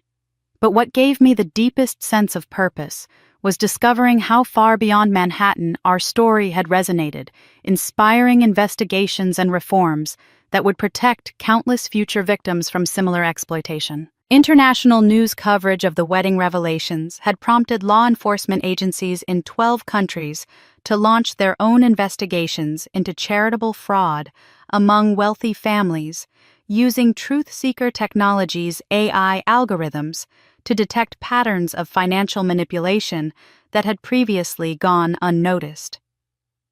The European Union implemented new transparency requirements for charitable organizations after discovering that the Morrison fraud scheme had been replicated by wealthy families across multiple member nations. Australia established a dedicated task force for investigating white-collar crimes against charitable organizations, while Canada created new whistleblower protection programs specifically designed to encourage family members to report financial crimes by their relatives. Universities began offering courses in digital forensic accounting that used our case as a primary example of how technology could level the playing field between wealthy criminals and their victims. Harvard Law School established the Morrison Fellowship for students interested in using artificial intelligence to fight financial crimes, while Columbia Business School created an ethics program that examined how family dynamics could either enable or prevent systematic fraud. Perhaps most meaningful to me were the thousands of messages I received from people around the world who had found the courage to expose corruption in their own families and organizations after learning about our story. A woman in Germany reported her father's tax evasion schemes, a man in Japan documented his brother's embezzlement from their family foundation, and a college student in Brazil provided evidence of her stepmother's charity fraud to local authorities. The ripple effects extended into corporate governance as well, with major companies implementing new AI-assisted fraud detection systems and establishing anonymous reporting mechanisms that would make it easier for employees to report financial crimes without fear of retaliation. Charitable organizations worldwide began adopting blockchain-based transparency protocols that would make the kind of systematic theft my parents had practiced virtually impossible to conceal. The global movement that had emerged from our family's destruction was creating systematic changes that would protect millions of vulnerable people from exploitation by those who had previously believed their wealth and status made them untouchable. Every new investigation launched, every reform implemented. Every victim who found the courage to speak out represented validation of Grandpa's vision and proof that his faith in the power of truth and technology to defeat corruption had been absolutely justified. Yet as I watched my family's complete destruction unfold with mathematical precision, as I witnessed the global impact of their exposure spreading across continents and legal systems, I realized that something deeper than justice was driving my continued involvement in documenting and amplifying their suffering. But justice wasn't enough. I needed them to feel every ounce of pain they'd inflicted on me. As the weeks turned into months and the global impact of my family's exposure continued to expand across legal systems and charitable organizations worldwide, I began to recognize that the intense satisfaction I felt from witnessing their destruction was beginning to transform into something more complex and potentially troubling. The realization that my need to see them suffer had gone beyond justice into something approaching obsession forced me to confront aspects of my own psychological state that I had been avoiding throughout this extraordinary journey from victim to victor. Dr. Sarah Chen. The trauma specialist that Harold Mitchell had recommended helped me understand that the years of systematic emotional abuse and neglect had created psychological patterns that required careful attention if I was going to build a healthy future from the foundation of justice that Grandpa had provided. Our sessions in her Manhattan office became a different kind of education, one focused on separating legitimate satisfaction from toxic revenge fantasies, and learning to process decades of accumulated pain in ways that would strengthen rather than corrupt my character. "Emma," she said during one particularly difficult session where I had been describing my ongoing monitoring of my family's prison experiences, "there's a difference between seeking justice and feeding on others' suffering. Justice serves the greater good and protects future victims.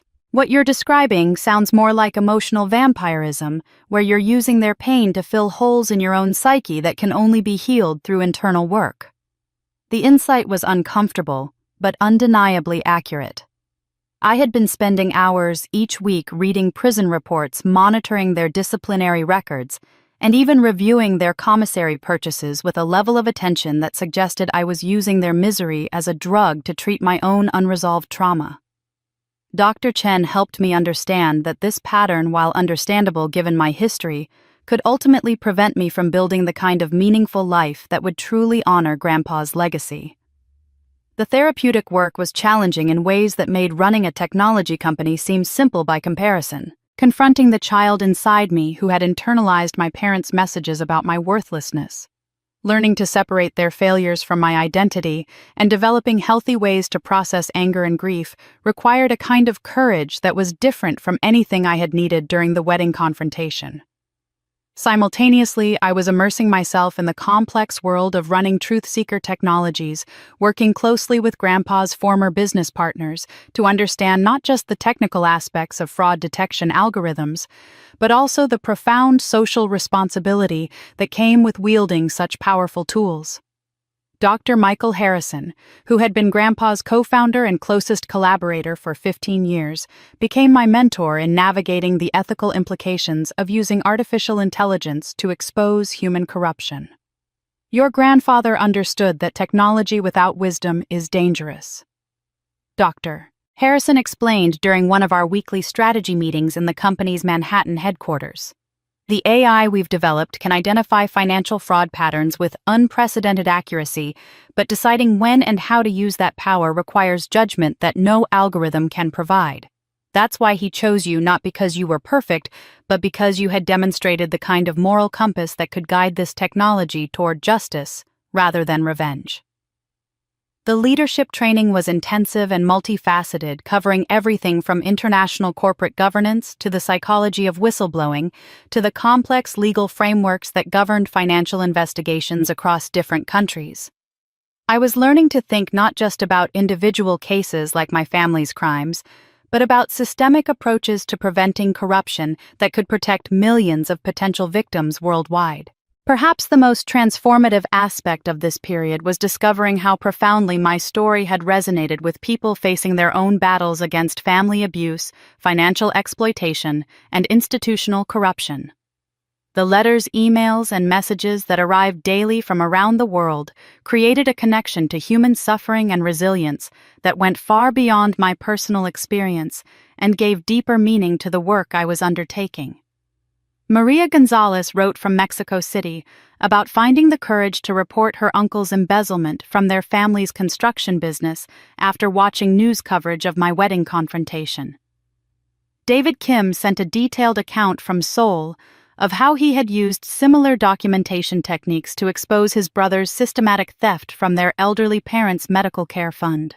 Fatima Al-Rashid described from Dubai how my story had inspired her to create a support network for women whose family businesses had been stolen through fraudulent legal maneuvers.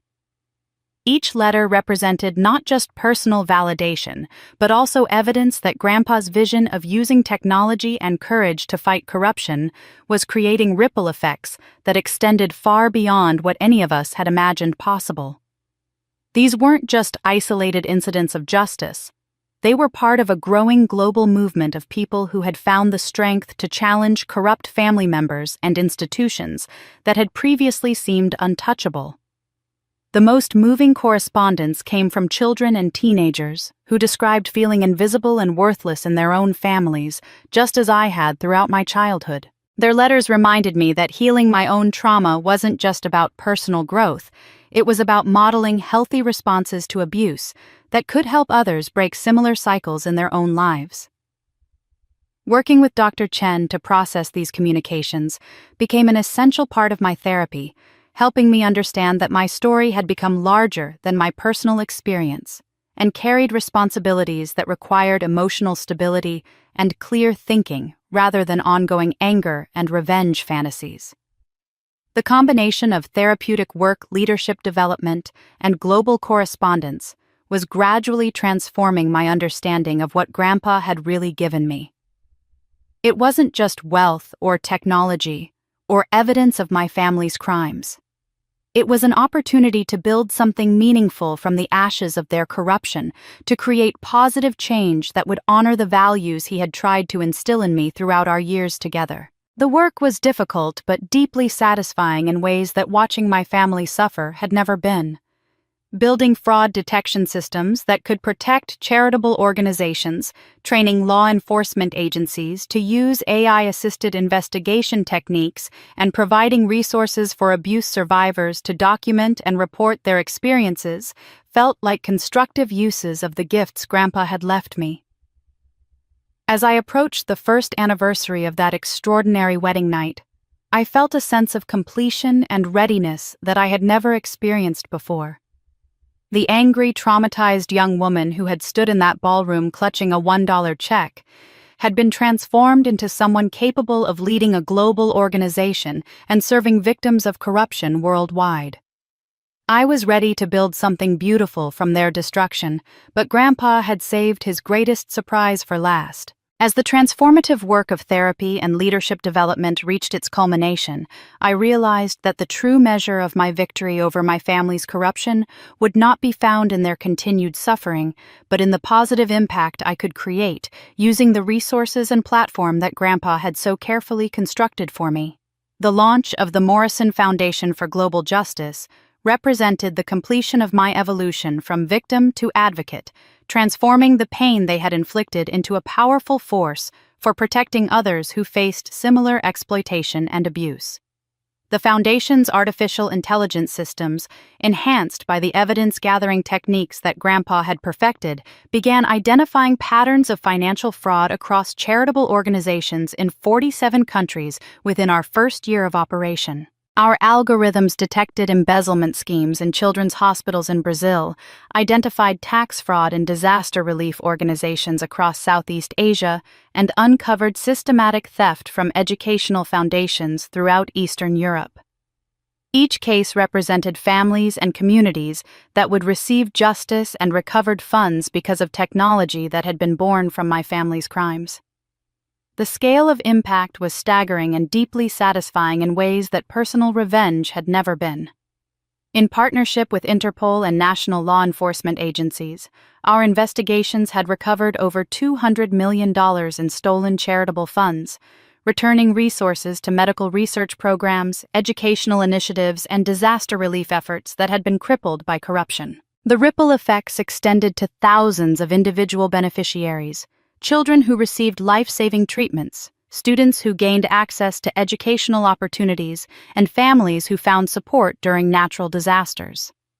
Perhaps most gratifying was watching how our work had inspired legislative changes that would protect future victims from the kind of systematic exploitation my family had practiced. The Morrison Act, passed by Congress with bipartisan support, established new transparency requirements for charitable organizations and created federal funding for AI-assisted fraud detection systems. Similar legislation was being adopted across Europe, with the European Union implementing blockchain-based transparency protocols for all registered charitable organizations. The Foundation had also become a beacon for abuse survivors worldwide, providing resources, legal support, and technological tools for people who needed to document and report family corruption. Our whistleblower protection programs had enabled hundreds of individuals to safely expose financial crimes by relatives and business associates, creating a global network of accountability that was making it increasingly difficult for wealthy criminals to operate with impunity. While building this legacy of positive change, I had also been tracking my family's complete descent from Manhattan's penthouse elite to the kind of ordinary desperation that millions of Americans faced daily. The contrast between their former lives and current reality provided a different kind of satisfaction than their initial arrests, the deep, lasting knowledge that justice had been not just served but sustained over time. My father was serving his sentence at a medium-security federal prison in Pennsylvania, where his former ability to intimidate and manipulate had proven useless among inmates and guards who were unimpressed by his previous wealth and status. Prison reports indicated he spent most of his time in the library, apparently trying to understand the legal and technological forces that had destroyed his life, though his attempts to file appeals had been consistently rejected by courts that found his evidence tampering and obstruction charges to be beyond dispute. My mother's experience in federal prison had been equally humbling, though her attempts to manipulate other inmates and correctional staff had reportedly made her deeply unpopular among people who had little patience for entitled behavior. Her requests for early release based on health concerns had been denied when medical evaluations determined that her conditions were stress-related rather than serious medical issues, and that the stress was primarily caused by her inability to accept responsibility for her crimes. Sarah's fall had been perhaps the most complete, as she had been released from prison after serving her sentence only to discover that her criminal record and viral social media infamy made meaningful employment nearly impossible. The last reports I had received indicated she was working at a chain restaurant in Newark, living in a studio apartment subsidized by public assistance programs, and struggling with debt from legal fees that had consumed what little money she had managed to retain before asset forfeiture proceedings. The symmetry was almost poetic. People who had once donated to charity primarily for tax benefits and social status were now dependent on the same charitable systems they had exploited, though their criminal records made them ineligible for assistance from most reputable organizations. They had become exactly what they had once viewed with contempt, people relying on government assistance and charitable support to survive. But beyond the personal satisfaction of seeing my family face appropriate consequences, I had discovered something far more meaningful in the systematic changes that our work was creating. Universities were establishing ethics programs based on our case studies teaching future business leaders about the long-term consequences of corruption and the power of technology to detect and prevent financial crimes. Medical schools were incorporating fraud detection training into their curricula, helping future healthcare professionals identify and report billing irregularities that could divert resources from patient care. The ripple effects extended into corporate governance as well, with major companies adopting AI-assisted auditing systems and creating anonymous reporting mechanisms that made it easier for employees to report financial irregularities without fear of retaliation. Charitable organizations worldwide had implemented new transparency protocols that made the kind of systematic theft my parents had practiced virtually impossible to conceal or sustain. Most importantly, the Foundation had created a model for using personal trauma and injustice as fuel for positive social change, rather than destructive revenge. Speaking engagements at universities, conferences, and international organizations allowed me to share the story of transformation from victim to advocate, inspiring others who had experienced family abuse or institutional corruption to channel their experiences into constructive action, rather than consuming anger. The global network of survivors and advocates that had grown around our work represented something unprecedented. A community of people who had transformed their worst experiences into sources of strength and tools for protecting others facing similar challenges. Each new case we investigated, each corrupt family we exposed, each victim we helped recover stolen funds, represented validation of Grandpa's belief that truth and technology could triumph over wealth and privilege when wielded by people with integrity and purpose. As I stood in the Foundation's Manhattan headquarters, on the first anniversary of that extraordinary wedding night, surrounded by evidence of the global impact we had created from my family's destruction, I felt a profound sense of completion and purpose that transcended any satisfaction I had derived from their individual punishment. Their ruins became my foundation for justice, but Grandpa's final message would change my life forever. As I stood there, surrounded by the evidence of global transformation that had emerged from my family's destruction, I felt my phone vibrate with an incoming email notification that would prove to be the final piece of Grandpa's extraordinary plan. The timestamp showed exactly 1 year to the minute from when Harold Mitchell had first opened his briefcase in the Plaza Hotel's ballroom, and the sender was listed as Charles Morrison, final message, indicating that this communication had been scheduled and encrypted long before his death, waiting for this precise moment to reveal itself. The subject line read simply, "My greatest treasure." And as I opened the message with trembling fingers, I found myself face to face with a video message that had been recorded in Grandpa's study during what appeared to be his final weeks of life. He looked frail, but determined, his eyes holding the same warmth and intelligence that had sustained me through so many childhood struggles, and his voice carried the strength that had made him the most important person in my world. "My dearest Emma." His recorded voice began the words carrying across the year that had separated his death from this moment with crystalline clarity. "If you are watching this message, then everything I hoped and planned for has come to pass. You have found your strength, claimed your inheritance, and transformed injustice into a force for global good. But there is something more important. I need you to know, something that goes far beyond money or technology or even justice." The screen shifted to display a series of photographs I had never seen before, images that Grandpa had apparently captured secretly during our Sunday afternoon sessions in his study. There I was at age 12, concentrating intensely on a chess move while he watched with obvious pride and affection. Another photo showed me at 16 working at his computer while he leaned over my shoulder, both of us smiling at some shared discovery or achievement. "You were always my greatest treasure." His voice continued as the photographs revealed a visual history of our relationship that I had never fully appreciated from my perspective as the receiving participant. Not because of what you might accomplish or achieve, but simply because of who you were, curious, kind, determined, and fundamentally good in ways that your parents never understood or valued. The final photographs in the sequence showed pages from what appeared to be a private journal written in Grandpa's careful handwriting and filled with observations about my character, my potential, and his deep love for the granddaughter who had been treated as invisible by everyone else in the family. One entry dated just 2 months before his death read, "Emma's integrity shines brighter every day.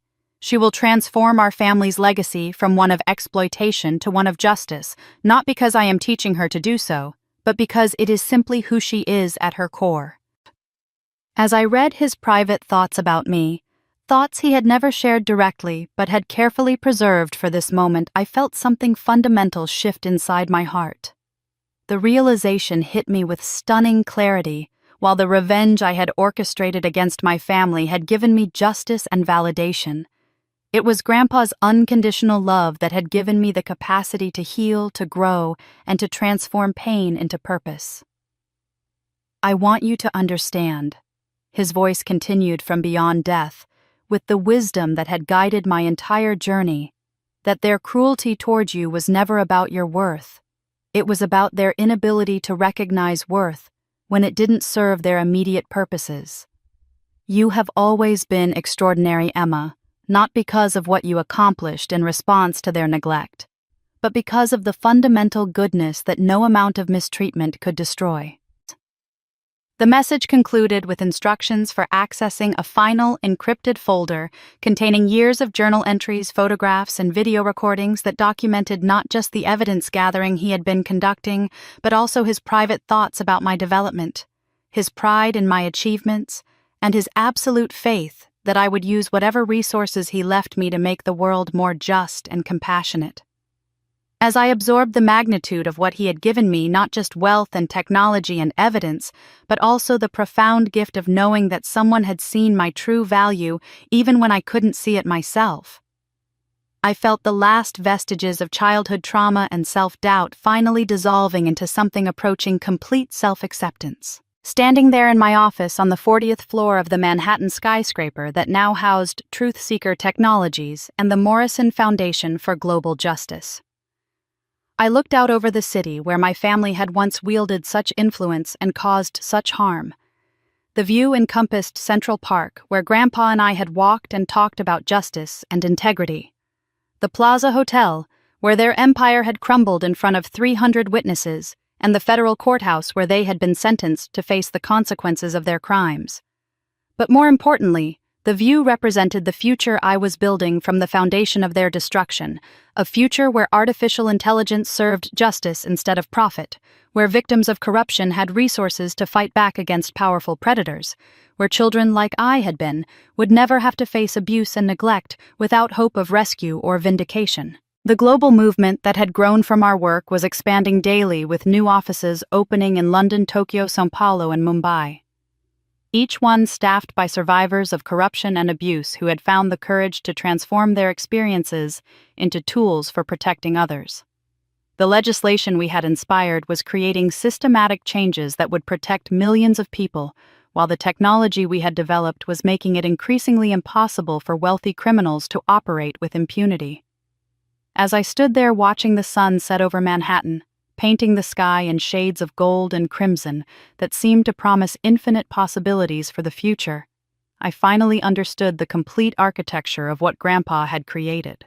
He had given me not just the tools for revenge, but the foundation for a lifetime of meaningful work that would honor both the pain I had endured and the love he had shown me. The cruelty my family had inflicted had indeed forged me into something unbreakable, teaching me resilience and empathy that enabled me to help others facing similar battles.